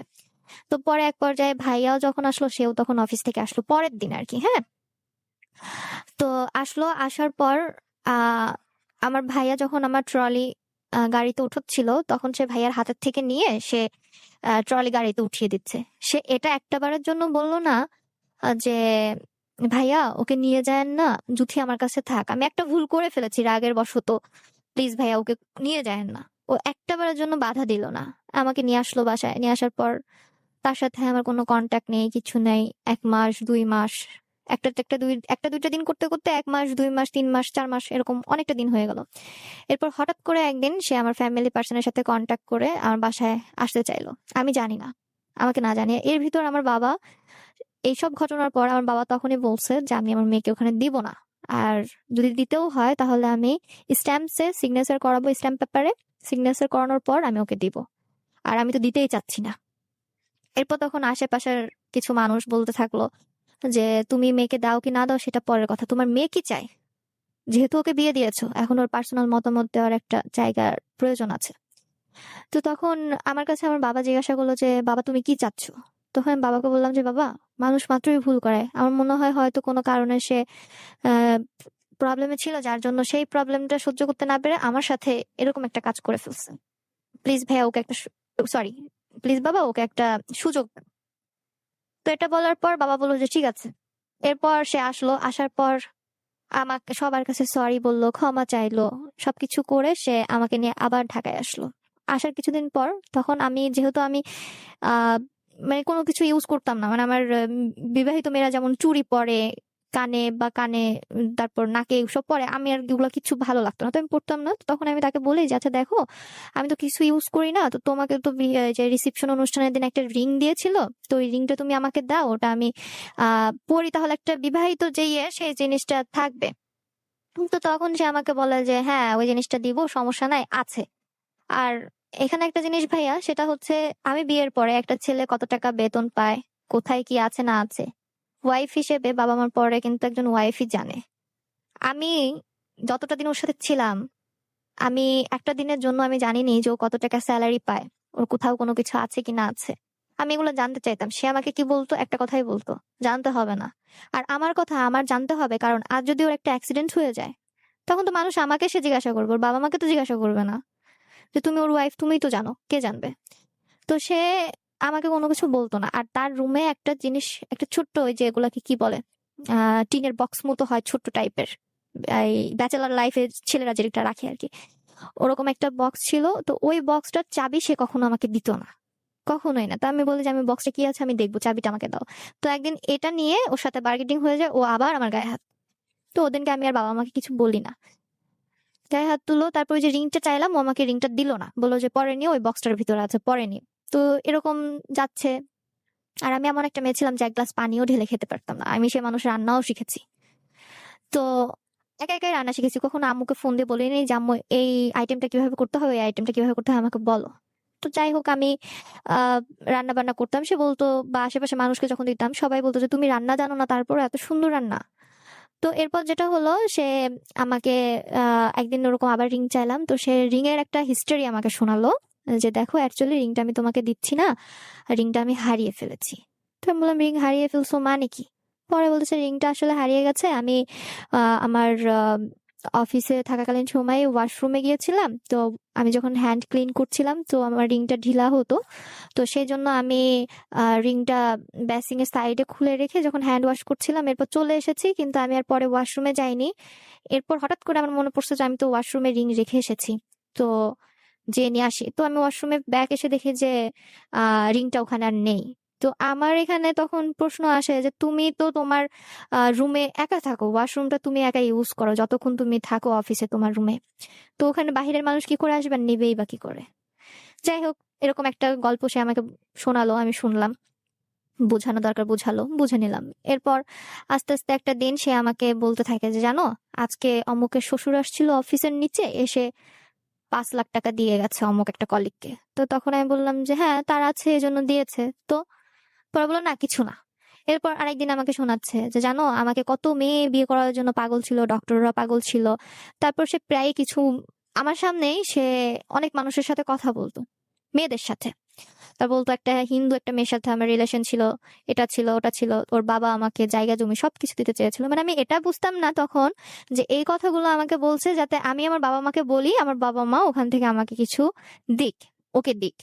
এর কিছুদিন পরে হঠাৎ করে আমাকে বলতে থাকে যে জুথি, তোমাকে তো তোমার বাবা মা কিচ্ছু দিবে না, যা আছে তোমার ছোট বোনকে দিবে, সেজুথিকে দিবে, আমার ছোট বোনের নাম সেজুথি। তো ওকে দিবে, তোমাকে দিবে না। তো তখন আমি বলি যে এটা কি ধরনের কথা বলো তুমি, দিলে দিবে, ও ছোট মানুষ, আমার তো কিছুর প্রয়োজন নাই, ও আমার একটা মাত্র বোন, ও পাবে। তো এরপর ও যখন দেখতো যে এই কথাগুলো বলার পর আমি কোনো কিছুই করতাম না, তখন ওরকমই থাকলো। থাকার পর একটা দিন ভাইয়া এমন হলো, এখানে এই কথাগুলো বলা ঠিক না, তবুও আমি বলছি।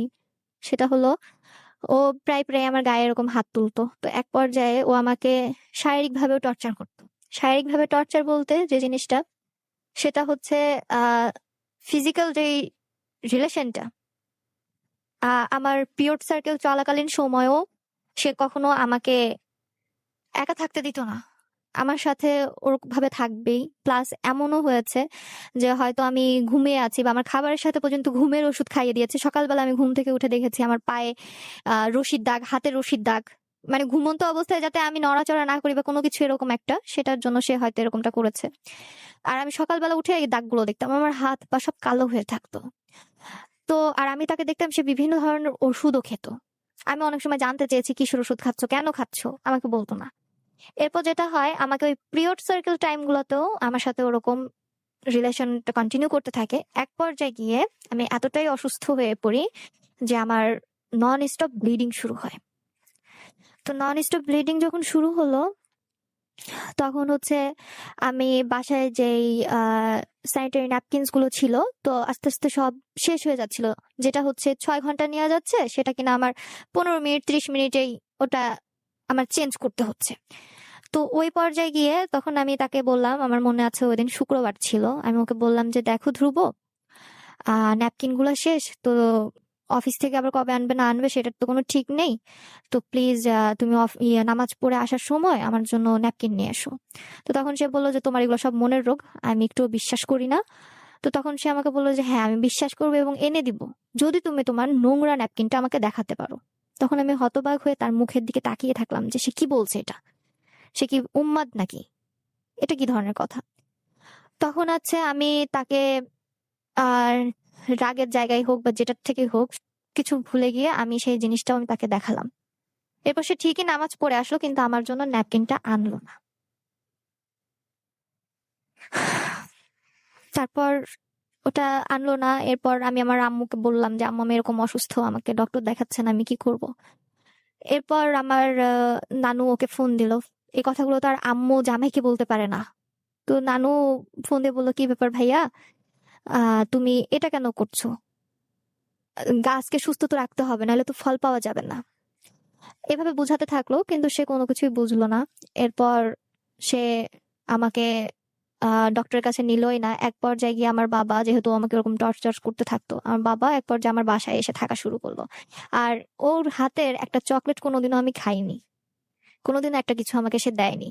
আমি বাসা নিয়ে থাকতাম, আমার বাবা বাজার করতো, বা আমাকে বলতো ওই যে আম্মু বাবা আসবে তখন বাজার করে দিয়ে যাবে। আবার আমার একটা শ্যাম্পুর প্রয়োজন বা সাবানের প্রয়োজন, কিছু খেতে ইচ্ছা করছে, বাবা দিবে।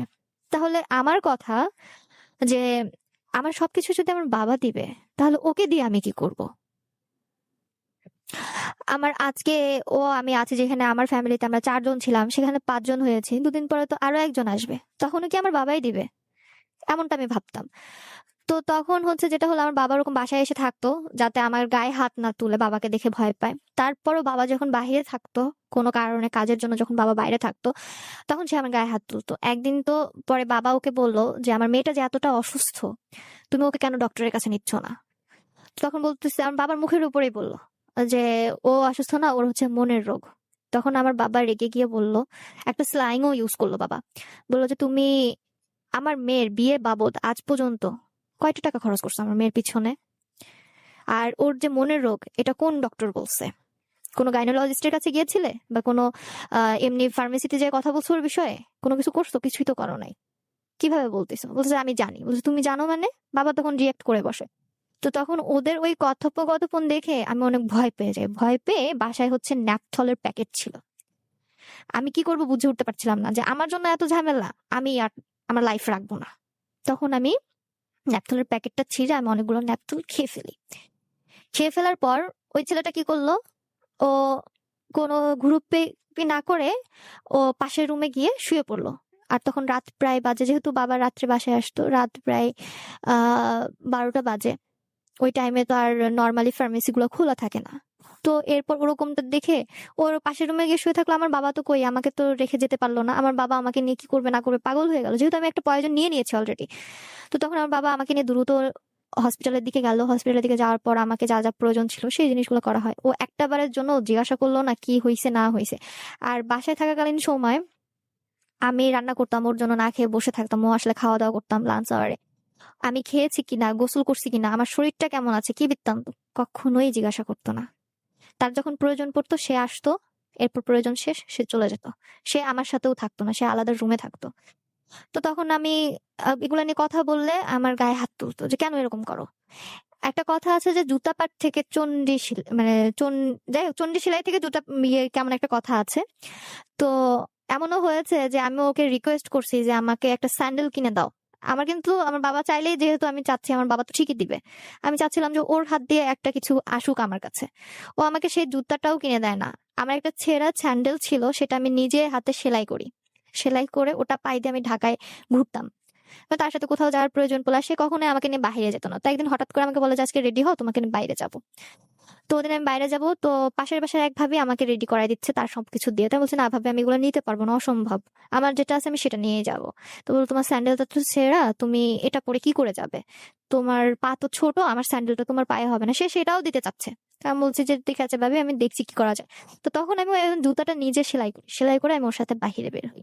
ওর সাথে আমার ফার্স্ট বাইরে যাওয়া।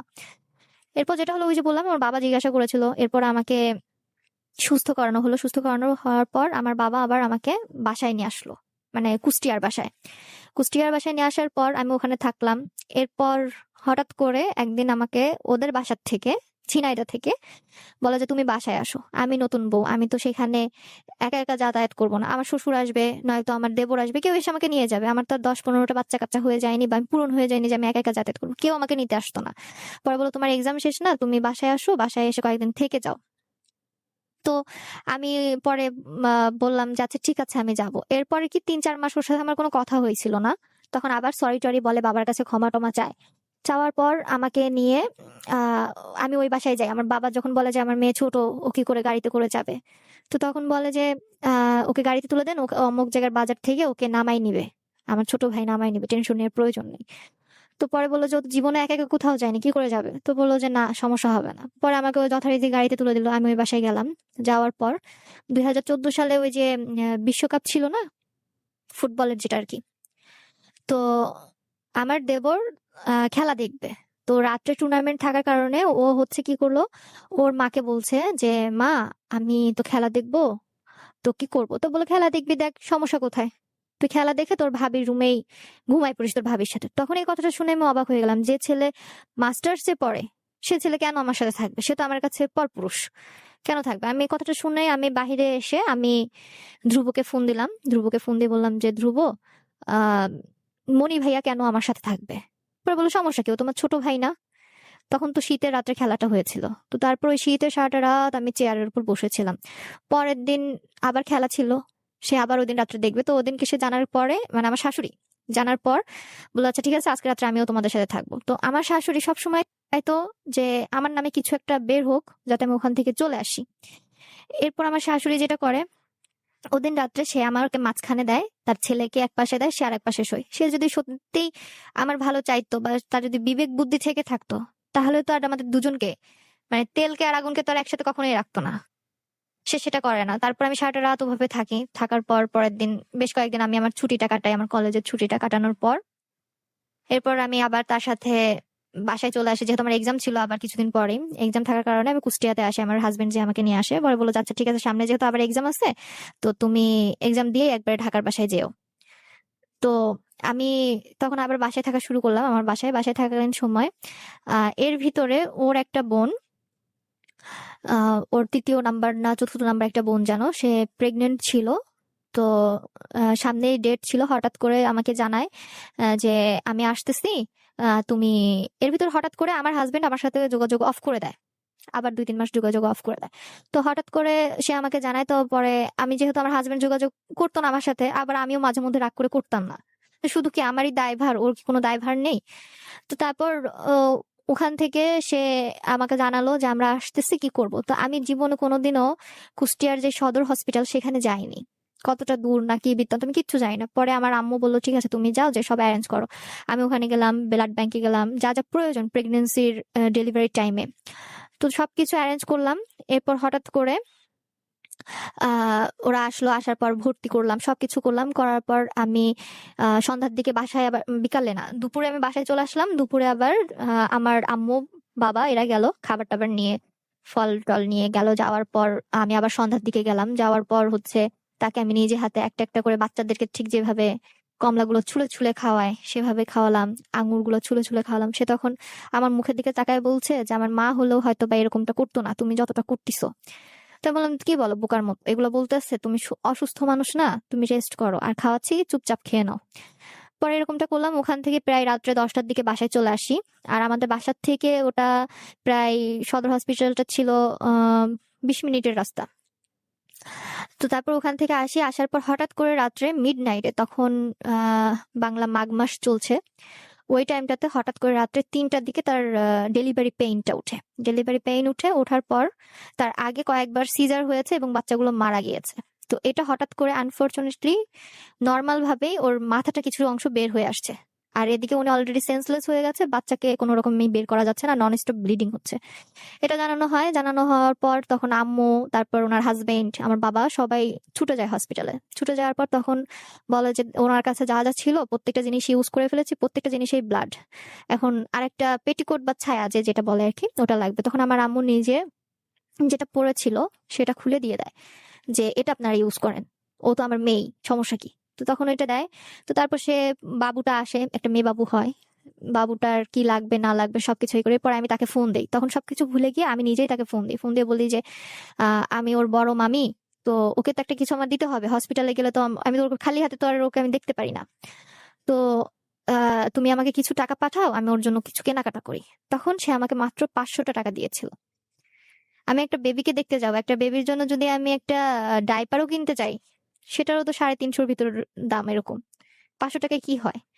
তো তখন আমি উল্টা আমার বাবার কাছ থেকে 3000 টাকা নিয়ে আমি বেবির জন্য শপিং করি। শপিং করে আমি বেবিটাকে দেখতে যাই। আর দেখতে যাওয়ার পর সবাই, আমি ওরকম কেয়ার করতাম, ইয়ে করতাম, সবাই বলতো আচ্ছা মেয়েটা কে, তোমার ছোট বোনটোন? তো বলতো না, ও আমার বড় ভাবি। তো কেউ বিশ্বাস করতো না, কারণ আমি এতটাই ছোট ছিলাম, আর লোকটা তো আমার থেকে অনেক বড় ছিল, আর তারাও বড় বড়। তারাও মানে ওরা বিশ্বাস করতো না যে আমি কি করে ওদের ভাবি হই। তো লোকটার বড় বোনের যে বড় ছেলে, সেই তখন হচ্ছে গ্রাজুয়েশন কমপ্লিট করে ফেলছে, মানে কেউ বিলিভ করতো না যে কি করে পসিবল হয় এটা। তো তারপর যাই হোক, আমি ওরকম দেখতে গেলাম, দেখতে যাওয়ার পর ওখান থেকে নিয়ে আসলাম, বাবু টাবু নিয়ে আসলাম, নিয়ে আসার পর সে তার মতো বাসায় চলে গেল, আমি আমার মতো বাসায় আসলাম। তারপর হঠাৎ করে একদিন সে আমাকে আবার নেওয়ার জন্য আসছে। নেওয়ার জন্য যখন আসলো আমি আবার বাসায় গেলাম। বাসায় যাওয়ার পর হঠাৎ করে সে আমাকে বলতেছে যে তুমি এখন থেকে কোনো ফোন ইউজ করবা না, তুমি বাবা মার সাথে কথা বলতে পারবা না, কোনো কিছুই না, তোমার সবকিছু বন্ধ, এমনকি কলেজ জয়েন করতে পারবা না। তো আমি পরে ভাবলাম যে এগুলো করে যদি আমার হাজবেন্ড ঠিক হয় তো সমস্যা কি। আমি আমার জন্মদাত্রী মা, বাবা, আমার ছোট বোনটা যে এতটা অসুস্থ, সবার সাথে কথা বলা অফ করে দেই, ফোন ইউজ করা বন্ধ করে দেই, এমনকি আমি আমার কলেজটাও অফ করে দেই, তবুও আমি তাকে ঠিক করতে পারি না। একদিনকে তো আমাকে এতটাই আঘাত করলো যে আমার চুলের মুঠিগুলো ধরে আমাকে দেয়ালের সাথে আঁচড়াতে থাকলো। আমার তো এমনিতে ব্রেনে আঘাত লাগে, আগেই বলেছি যে আমি ছাদের থেকে পড়ে গেছিলাম, আমার গলার হাড়ে ইফেক্ট পড়লো।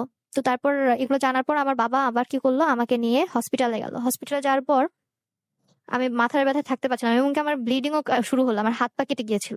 তো আমাকে নিয়ে যখন হসপিটালে গেল, যাওয়ার পর ডক্টর জিজ্ঞাসা করলো যে কি হয়েছে।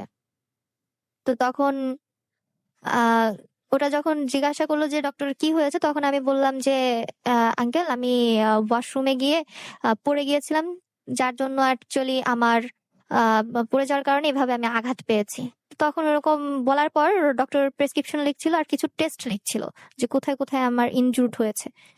তো এক পর্যায়ে আমাকে ওরকমটা করার পর সে আমার বাবা পাশের থেকে বলে উঠলো যে না, ডক্টর ওকে ওর হাজবেন্ড এভাবে টর্চার করেছে।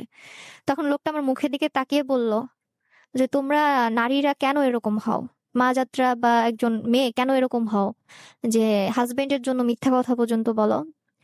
তো তারপর ওখান থেকে আমার বাবা এক ডক্টরের কাছ থেকে কিছু লিখিত ডকুমেন্টস নেয়, আমার বাবা চাচ্ছিল ওর নামে জিডি করতে। তো কিছু ডকুমেন্টস নিল, নেওয়ার পর আমাকে নিয়ে বেরোলো। তারপর রিপোর্ট দেওয়ার কথা ছিল অনেক পরে, তো ডক্টরের রিকোয়ারমেন্টে আমরা রিপোর্টটা তাড়াতাড়ি পেয়ে যাই এবং সেগুলা নিয়ে আমার বাবা আমাকে বাসায়, আমার এক আঙ্কেলের বাসায় পাঠায়। আর আমার বাবা যায় থানায় জিডি করার জন্য। তো আমার বাবা থানা থেকে, এই থানার ওসি আমাকে ফোন দেয় যে তোমার বাবা তো এখানে আসছে, তো সে জিডি করতে চাচ্ছে, তো তুমি কি বলো। তো আমি বলছি আঙ্কেল যে আপনি তো সবকিছু বাবার কাছ থেকে শুনেছেন, আমি আর কি নতুন করে বলবো, বাবারা তো সন্তানের কখনোই খারাপ চায় না, তো আপনার সন্তানের সাথে যদি এরকম কিছু ঘটতো আপনি কি করতেন। তখন হচ্ছে এই কথা বলার পর বলে যে ঠিক আছে বাবা, আমি তোমার উত্তর পেয়ে গিয়েছি, আচ্ছা দেখছি কি করা যায়। তো এটা বলার পর আমি আমার বাবা আবার ওই টর্চারিং এর পরে আমাকে বাসায় নিয়ে আসে কুষ্টিয়ায়।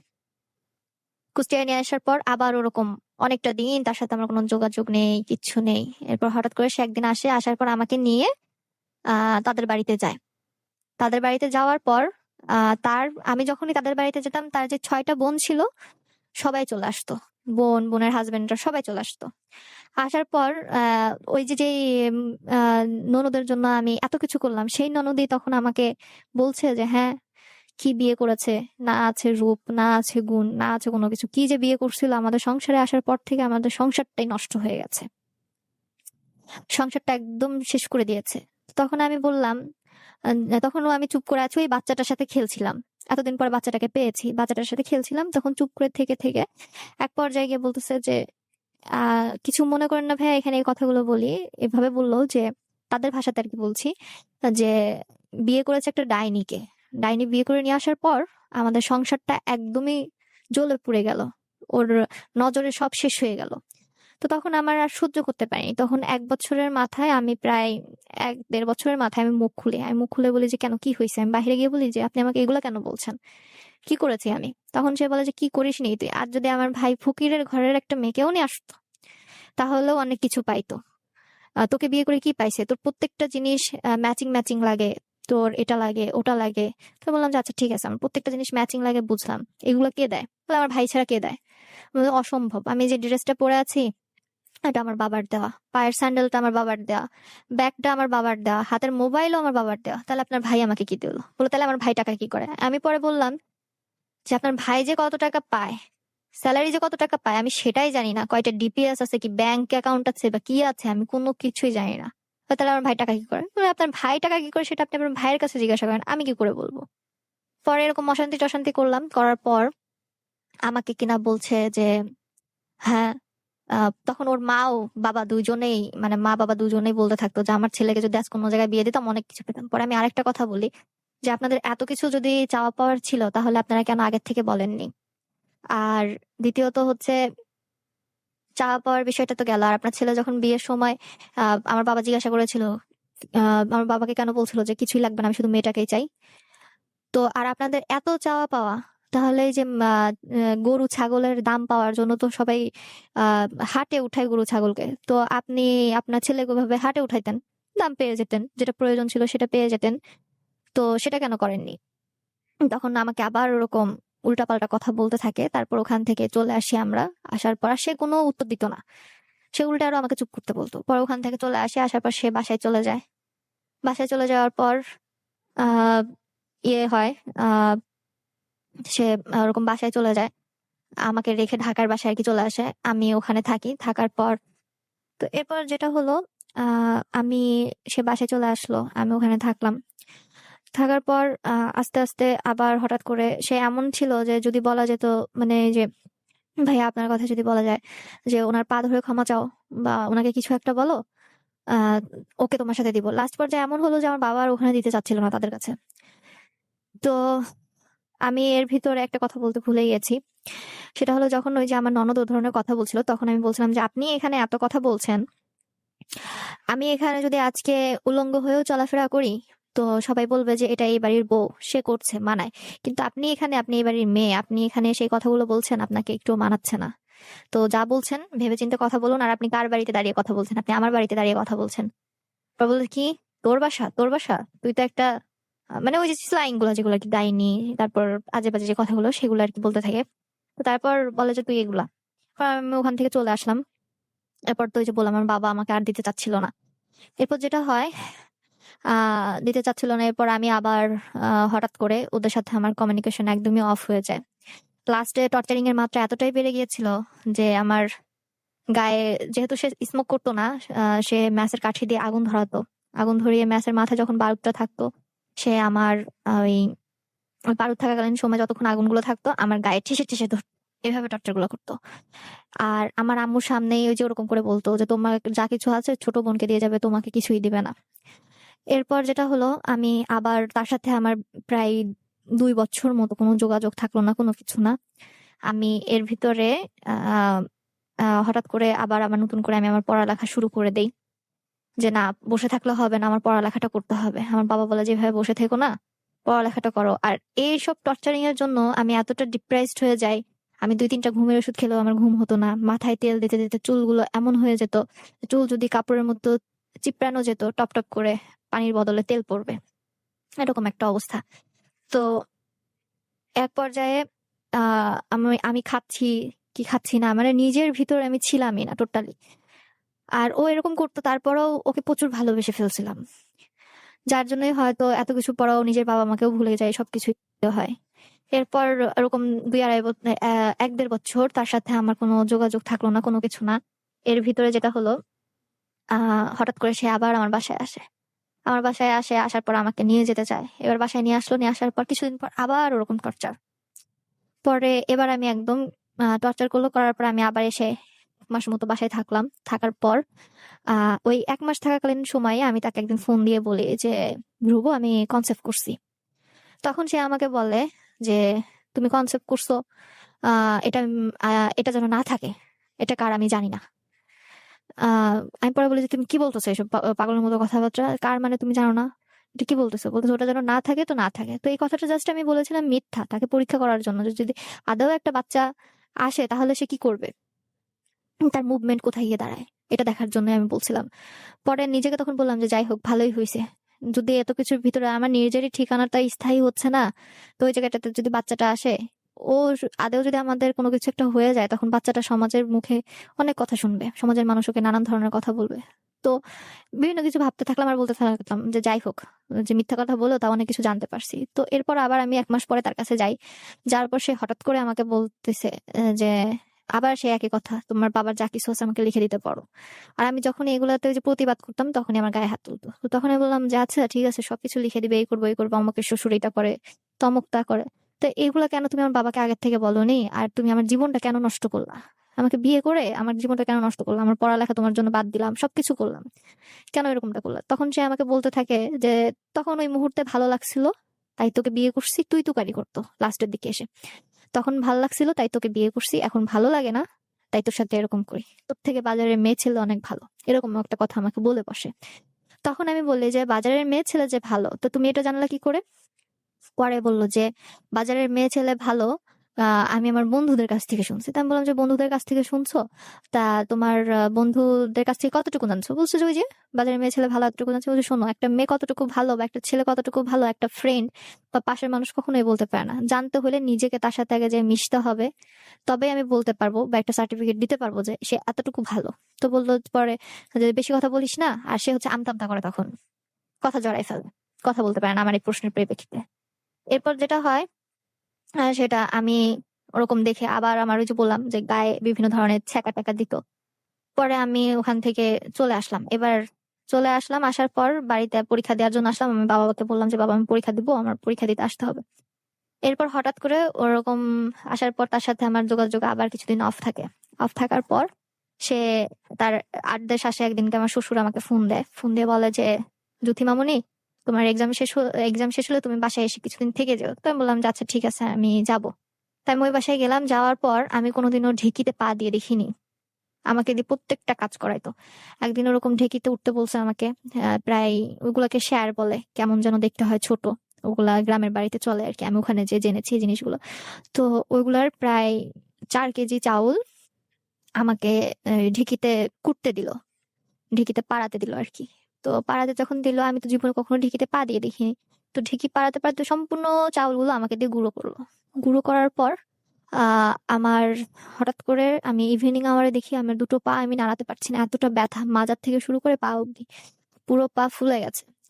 তো তারপর ওই অবস্থাতে তখন আমার ওয়াশরুমে যেতে হবে। তো তখন আমার দেবর, আমার শাশুড়ি বলল যে, ওকে ওয়াশরুমে নিয়ে যা। আর সে আমার শাশুড়ি আমাকে থ্রেট মতো করলো যে, তোমার এরকম হয়েছে, তুমি তোমার মা-বাবাকে কাউকে জানাইতে পারবা না। ঠিক হয়ে যাবে। আমরা ওষুধ দিতেছি। তো এর ভিতর ওরা পাশের রুমে যখন কথা বলছিল আমার ওষুধ খাওয়ানো নিয়ে, তখন আমি এটা শুনতে পাই যে ওরা আমাকে একটা ইনজেকশন পুশ করবে। মানে ওরা এটা প্ল্যান করেছিল যে আমাকে মার্ডার করবে। তাহলে পারে সবাই যাতে ভাববে যে আমি সুইসাইড করছি বা এরকম কিছু একটা বলবে। তখন ওই টাইমটাতে আমার কান্না শুনে বাজারের সাইডে বাসা ছিল। বাজার দিয়ে একটা হাতুড়ে ডাক্তার বা গ্রাম্য ডক্টর যেটা বলে, সে যাচ্ছিল। যাওয়ার পথে পরে সে বাসার মধ্যে ঢুকে পড়ে যে, এই বাসায় তো মেয়ে বলতে বউই আছে, তাছাড়া আর কে কান্না করবে। পরে এসে দেখে যে আমাকে একটা মেডিসিন এবং একটা ওষুধ আমাকে পুশ করতে যাচ্ছে আর খাওয়াতে যাচ্ছে। তখন ডক্টর ওটা ফেলে দিয়ে বলে যে, তোমরা কি ওকে মারার ধান্দা করতেছো? এটা কিসের ওষুধ আমি জানি না, এটা কেন করছো? পরে তখন আমি আরো শিওর হলাম যে পাশের রুমে যে কথাগুলো বলছিল সেটা সত্যই, এরকম একটা প্ল্যান ওরা করছে। এরপর যাই হোক, ওখান থেকে আমি ই করলাম, করার কিছুদিন পর আমি সুস্থ হলাম। আর এদিকে আমি আম্মুকে জানিয়েও দিয়েছিলাম যে আম্মু আমার সাথে এটা এটা হচ্ছে। তারপর আমার আপু ভাইয়া ওদেরকেও আমি জানালাম, মানে কাজিন যারা আর কি, ওদেরকে জানালাম। জানানোর পর এর ভিতরে আরেকটা কথা বলি। আমার যখন ওই যে ছেলেটার সাথে আর কি আমি পছন্দ করতাম, সেই ছেলেটা হঠাৎ করে ওর সাথে আমার ফেসবুকে, হঠাৎ করে না, এমনি অ্যাজ এ ফ্রেন্ড হিসেবে ফেসবুকে হাই হ্যালো হতো, কথা বলতাম, কোথায় আছি, কেমন আছি, কি করছি, এগুলোও জানতে চাইতো। হয়তো ওই যে ভালোবাসতো, সেই জন্যই, ভালোবাসা মানুষটা কেমন আছে এটা জানার জন্য বারবার আমাকে বলতো। তো এরপর যেটা হয়, আমাকে এরকম একটা অবস্থায় চলে যায়। এরপর যাওয়ার পর আমি আমার আম্মুকে লুকাই লুকাই ফোন দিয়ে কথা বলতাম, আম্মুর সাথে কথা বলতাম। এরপর আম্মুকে বললাম আম্মু এটা এটা করছে, বলছে খবরদার এটা তুমি করবো না কখনোই। এরপর যেটা হয় তা হলো, আহ একদিন সালিশ মতো হয় বাসায়, সালিশ মতো হওয়ার পর আমাকে ওখানে দেয়া হইলো। দেওয়ার কিছুদিন পর আবার একদিন আমার গায়ে প্রচুর পরিমাণে হাত তুলো, ওই সালিশের পরেও হাত তুললো। হাত তোলার পর তখন আহ বলতিছে যে ওর অন্যান্য, ওই যে বলছি যে যখন আমি বাড়িতে যেতাম ওর বোনের হাজবেন্ডরা সবাই চলে আসতো, তখন হচ্ছে ওর এক বোনের হাজবেন্ড বলতো বউ তাই কথা শুনবে না, গরুর ঘর থেকে, গরুর গলা থেকে রশি খুলে নিয়ে আয়, রশি দিয়ে বউকে ঝুল্লি করে গাছের সাথে বেঁধে পিটাবো, দেখি বউ কতক্ষণ কথা শোনে না। আর আমি কথা শুনতাম না, কারণ তাদের প্রত্যেকেরই কথা তোমার বাবা যা কিছু আছে লিখে পড়ে দাও। আর আমার কথা আজকে যদি ও লিখে পড়ে দেয় আমার বাবা মা, তো 2 মিনিট পরে তখনই লাথি দিয়ে বের করে দিবে। আর আমার ছোট একটা বোন আছে, তাদের ভবিষ্যৎ নাই, আর আমাকেই বা কেন দিবে? এখনই তো নেওয়ার বয়স হয়নি। আর আমার যেহেতু ভাই নেই, সবকিছু তো আমাদেরই। এরপর যেটা হলো, এরপর আমি ওরকম থাকলাম। এর ভিতরে আমার বাবা ডিসিশন নিল যে সে কুষ্টিয়াতে থাকবে না, সে ঢাকাতে আসবে। ঢাকাতে এসে বাবা রিটায়ার করে। এর ভিতরে বাবা ঢাকাতে এসে বিজনেস শুরু করে। বিজনেস শুরু করলে বাবা বিজনেসে অনেক লস খেতে থাকে। এর ভিতরেও আমার সবকিছু চাহিদা পূরণ করতো বাবা। এরপর যেটা হলো, এরকম ওরকম ঝুলি করে বেঁধে টেঁধে দেওয়ার কথা বললো, মারবে ধারবে, এগুলোও জানালাম। জানানোর পর এমন একটা পর্যায়ে আসলো যে পর্যায়ে আমার বাবা মার সাথে কথা বলতে দেওয়া হচ্ছিল না, ওই যে লুকায় কথা বলতাম। তারপর আমি আম্মুকে বললাম যে আম্মু আমি বাসায় আসতে চাই, আমার সম্ভব না আর এখানে থাকা। এত কিছুর পরেও এরকম করে অলরেডি 2-3টা বছর পার হয়ে গেছে, আর কত সহ্য করব? আর পারছি না, আমি পারবো না এখানে থাকতে। এরপর আমি আম্মুকে বললাম। এরপর যেহেতু ওই যে আমি আবার নতুন করে পড়ালেখা শুরু করছিলাম, তো তখন আমার স্যারদের হেল্প আমি নিলাম। আর এদিকে ওই যে আমার বাবা ঢাকায় চলে আসলো, আমাকেও ট্রান্সফার করা হয়েছিল ঢাকাতে।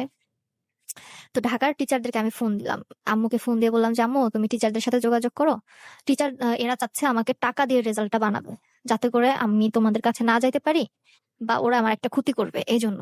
তো তখন আমি কি করলাম, আম্মুকে ভেবে বললাম। বলার পর আমি আমার স্যারদের হেল্পের মাধ্যমে আমি সেই দোজকখানার থেকে বের হই। আমার স্যাররা, ওই ওই বাড়ির গার্জিয়ানরা, আমার হাজবেন্ডের বাড়ির গার্জিয়ান, আমার হাজবেন্ড, এরা টিচারদেরকে কনভিন্স করতে থাকে যে টাকা দিয়ে যদি রেজাল্ট করা যায়। তখন আমরা তো ওই যে আগে টিচারদেরকে বলে দিছিলাম যে স্যার আপনারা রাজি হবেন না, যে করেই হোক আপনি বলবেন যে না অসম্ভব। এরপর আমি ঢাকায় আসবো কি করে? সে ঢাকায় আমাকে গাড়িতে তুলে দিল একা একা। আমি ঢাকায় আসলাম। আসার পর কথা ছিল যে এক্সাম শেষ হয়ে যাবে, আমি আবার ওদের বাড়িতে চলে যাব। তো এরপর যেদিন আমি তো 3 দিন আমার এক্সাম ছিল।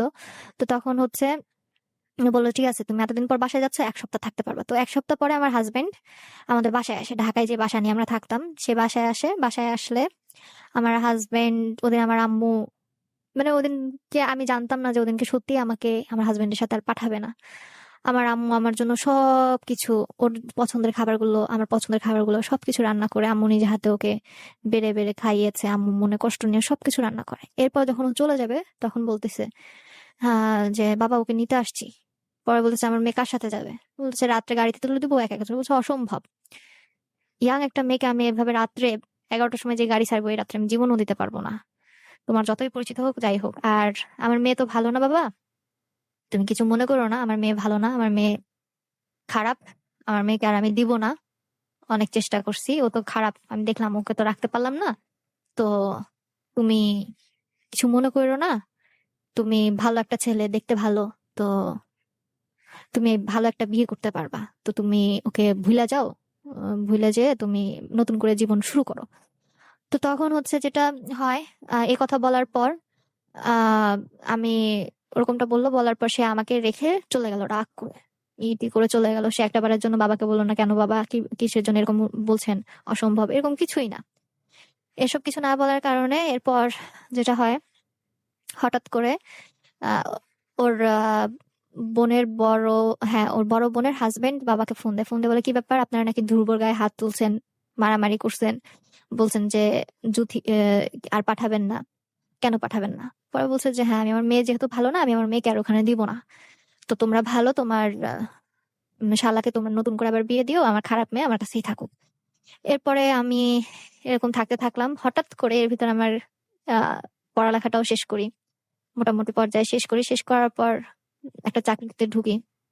ঢোকার পর হঠাৎ করে ওই যে যে ছেলেটা আমাকে নিয়ে গল্প, কবিতা, গান এগুলো লিখতো, ও আমার লাইফে হঠাৎ করে কামব্যাক করে।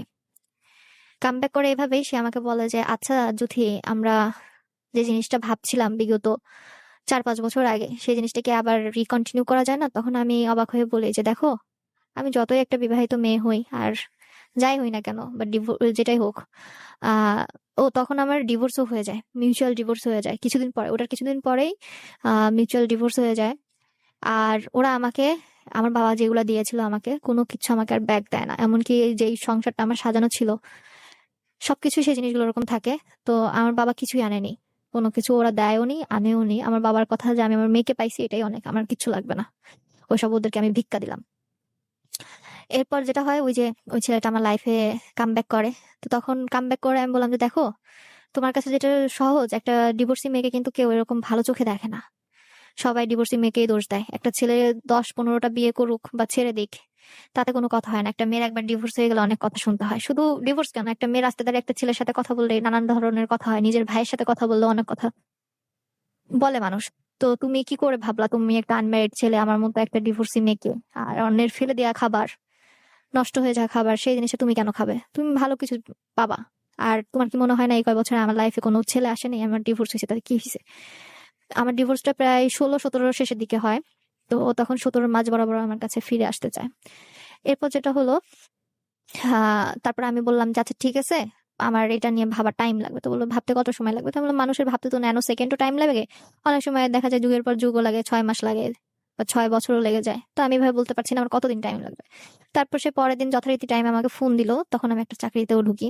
তো সে আমাকে যথারীতি ফোন দিল, ফোন দিয়ে বললো যে তুমি কি রেজাল্ট পেয়েছো? তাই বললাম যে হ্যাঁ, আমি রেজাল্ট পেয়েছি। তোমার যদি এতটাই আমাকে নিয়ে চিন্তাধারা থেকে থাকে, তাহলে আমি এই কথাটাই বলবো যে তুমি তোমার ফ্যামিলিকে জানাও, আর আমার প্রত্যেকটা পার্ট তুমি তাদেরকে জানাবা।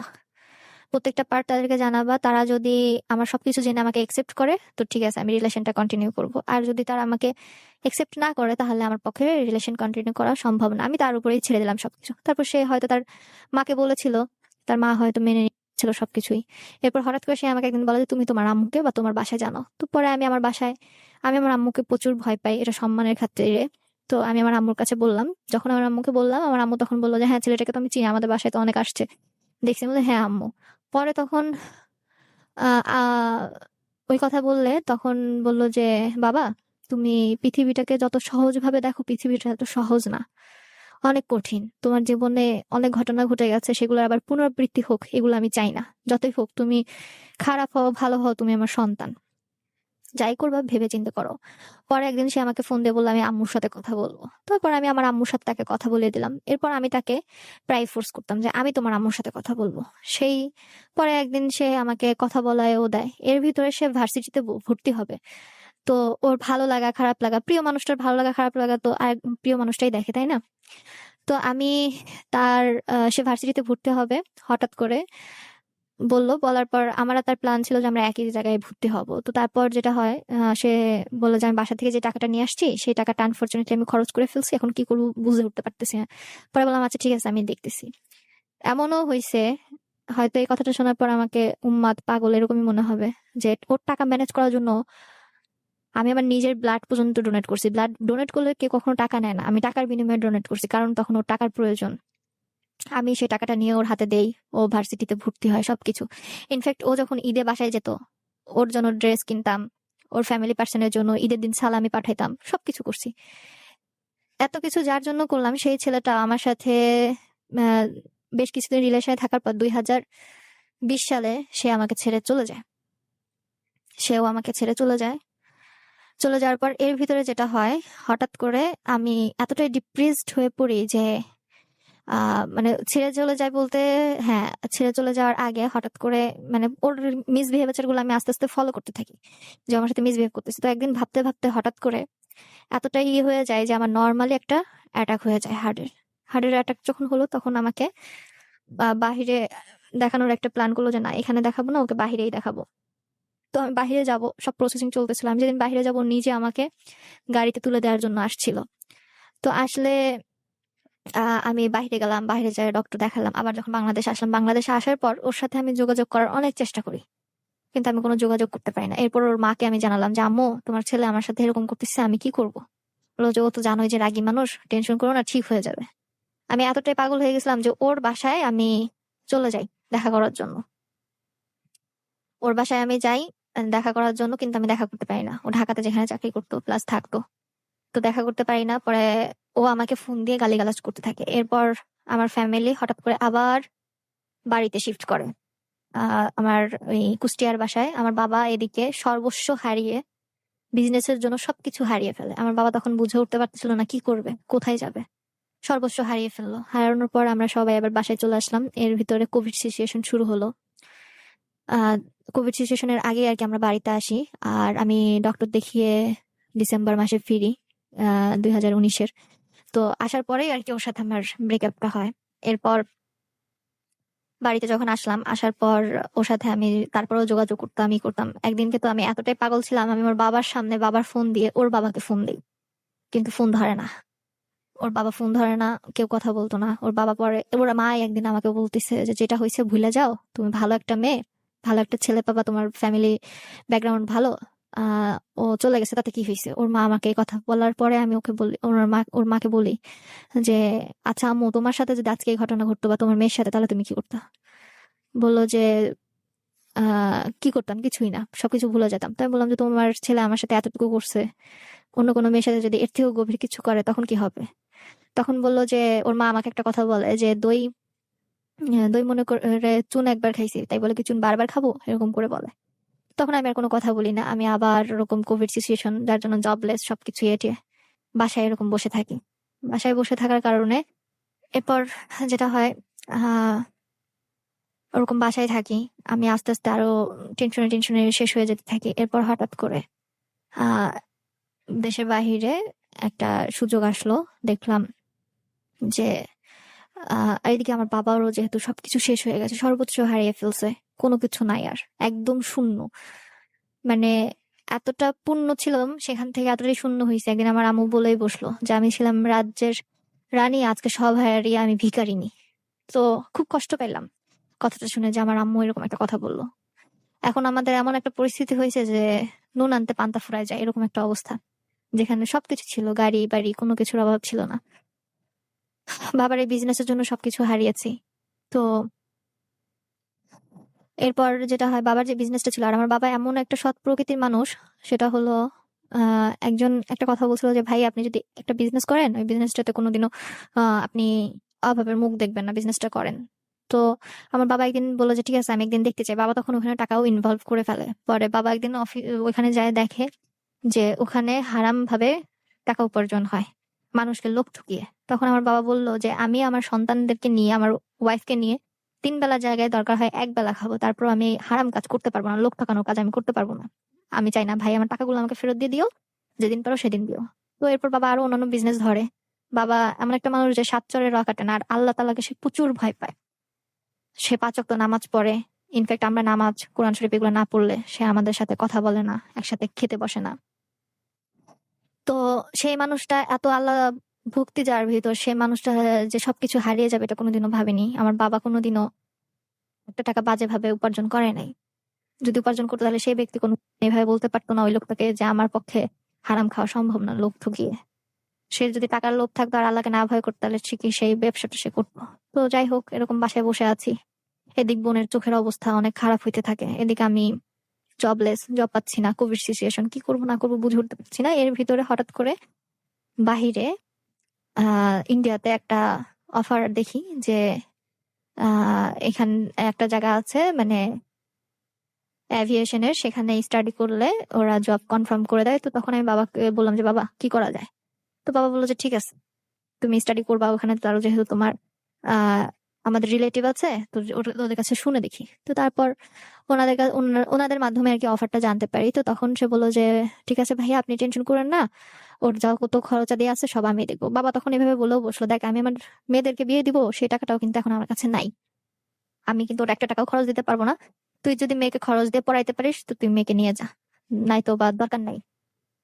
তো পরে বললো, না ভাইয়া আমি ওকে পড়াবো, ওর জীবনে এরকম একটা ঘটনা ঘটছে, ও একটা কিছু করুক, আমরা তো সেটাই চাই, ওর জীবনটা ও সাজাক, ও কিভাবে মরার মতো পড়ে থাকে, ও এটা করে ওটা করে, এরকম কথাবার্তা হতে থাকলো আমার সেই রিলেটিভস এর সাথে। তারপর এক পর্যায়ে আমি অ্যাডমিশন দিলাম, চান্স পেলাম, ওখানে যে আমি বেশ কিছুদিন স্টাডিও করলাম। আর এদিকে আমি রাজি হলাম এই জন্য যে আমার টার্গেট ছিল আমি ওখানে যাই স্টাডি করব, স্টাডি করলে আমার জব কনফার্ম, আমি ওখান থেকে জব পাওয়ার পর যত দিন আছে সবগুলো শেষ করব। আর আমার বোন এতটাই অসুস্থ যে লাস্ট মোমেন্টে এখন এমন একটা পর্যায়ে আসছে যে যেখানে কিনা ডক্টর বলে দিয়েছে, বাংলাদেশের ডক্টর, ওখানে আর নিতে পারছি না টাকার এইসব জন্য।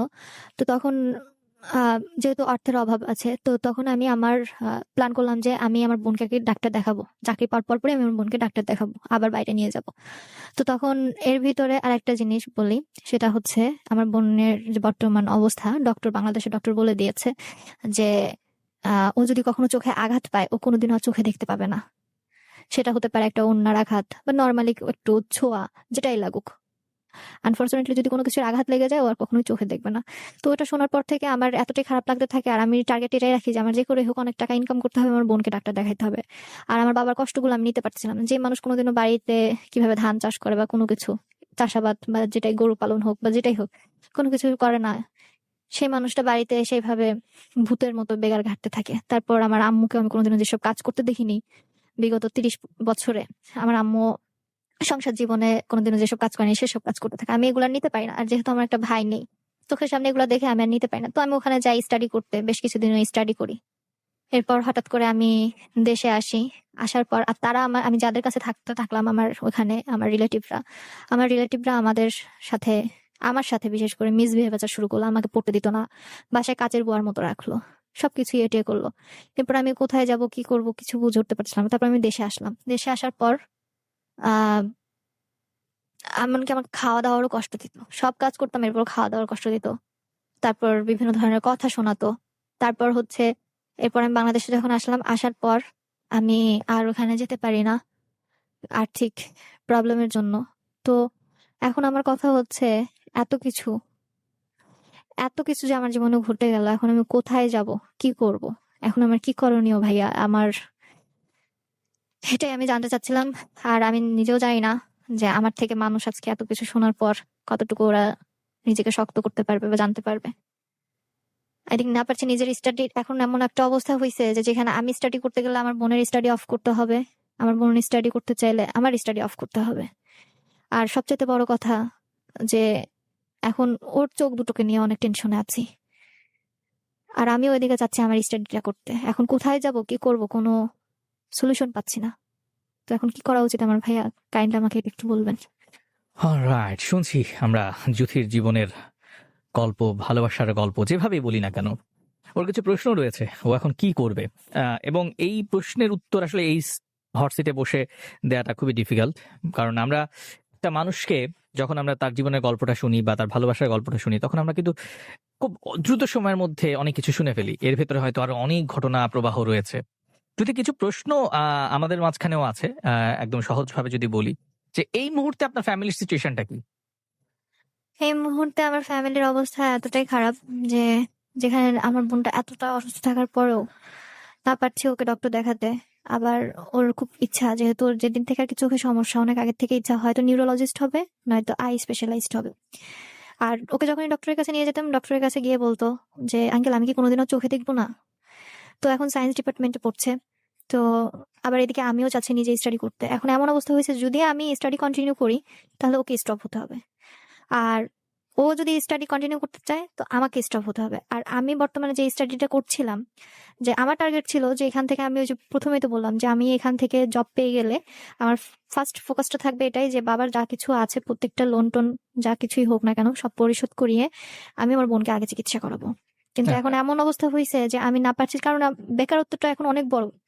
আর আমি যে জায়গাটাতে আছি এই জায়গাটা থেকে ইজিলি আমি জব পেয়ে যাব, কারণ আমার ইনস্টিটিউটে জবটা অ্যারেঞ্জ করে।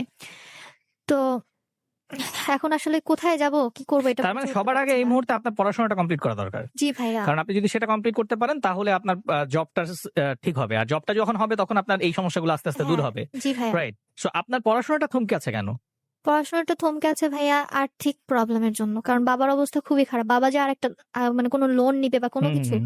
সেটা যে পরিশোধ করার ক্ষমতা, সেই ক্ষমতাটুকু বাবার এখন হঠাৎ বর্তমানে করে নেই। এই এত বড় ধসটা কিভাবে হলো? এত বড় ধস ভাইয়া, ওই যে কিছুক্ষণ আগে আমি হুম, হুম, বলেছিলাম হুম। যে বাবা ঢাকাতে হঠাৎ করে আসে, বিজনেস শুরু করে। মানে ওই ব্যবসা থেকেই হ্যাঁ, সমস্যাটা ব্যবসাটা তৈরি হয়? থেকেই হঠাৎ করে মানে বাবা হচ্ছে অনেক আল্লাহ ভক্ত তো। বাবা মানে দেখে যে ব্যবসাটাতে হচ্ছে হারাম। মানে একজনের ওকে। মাধ্যমে সে ব্যবসার ইয়েটা জানতে পারে। তো তখন বাবা বলে যে, "আমি আমার বউ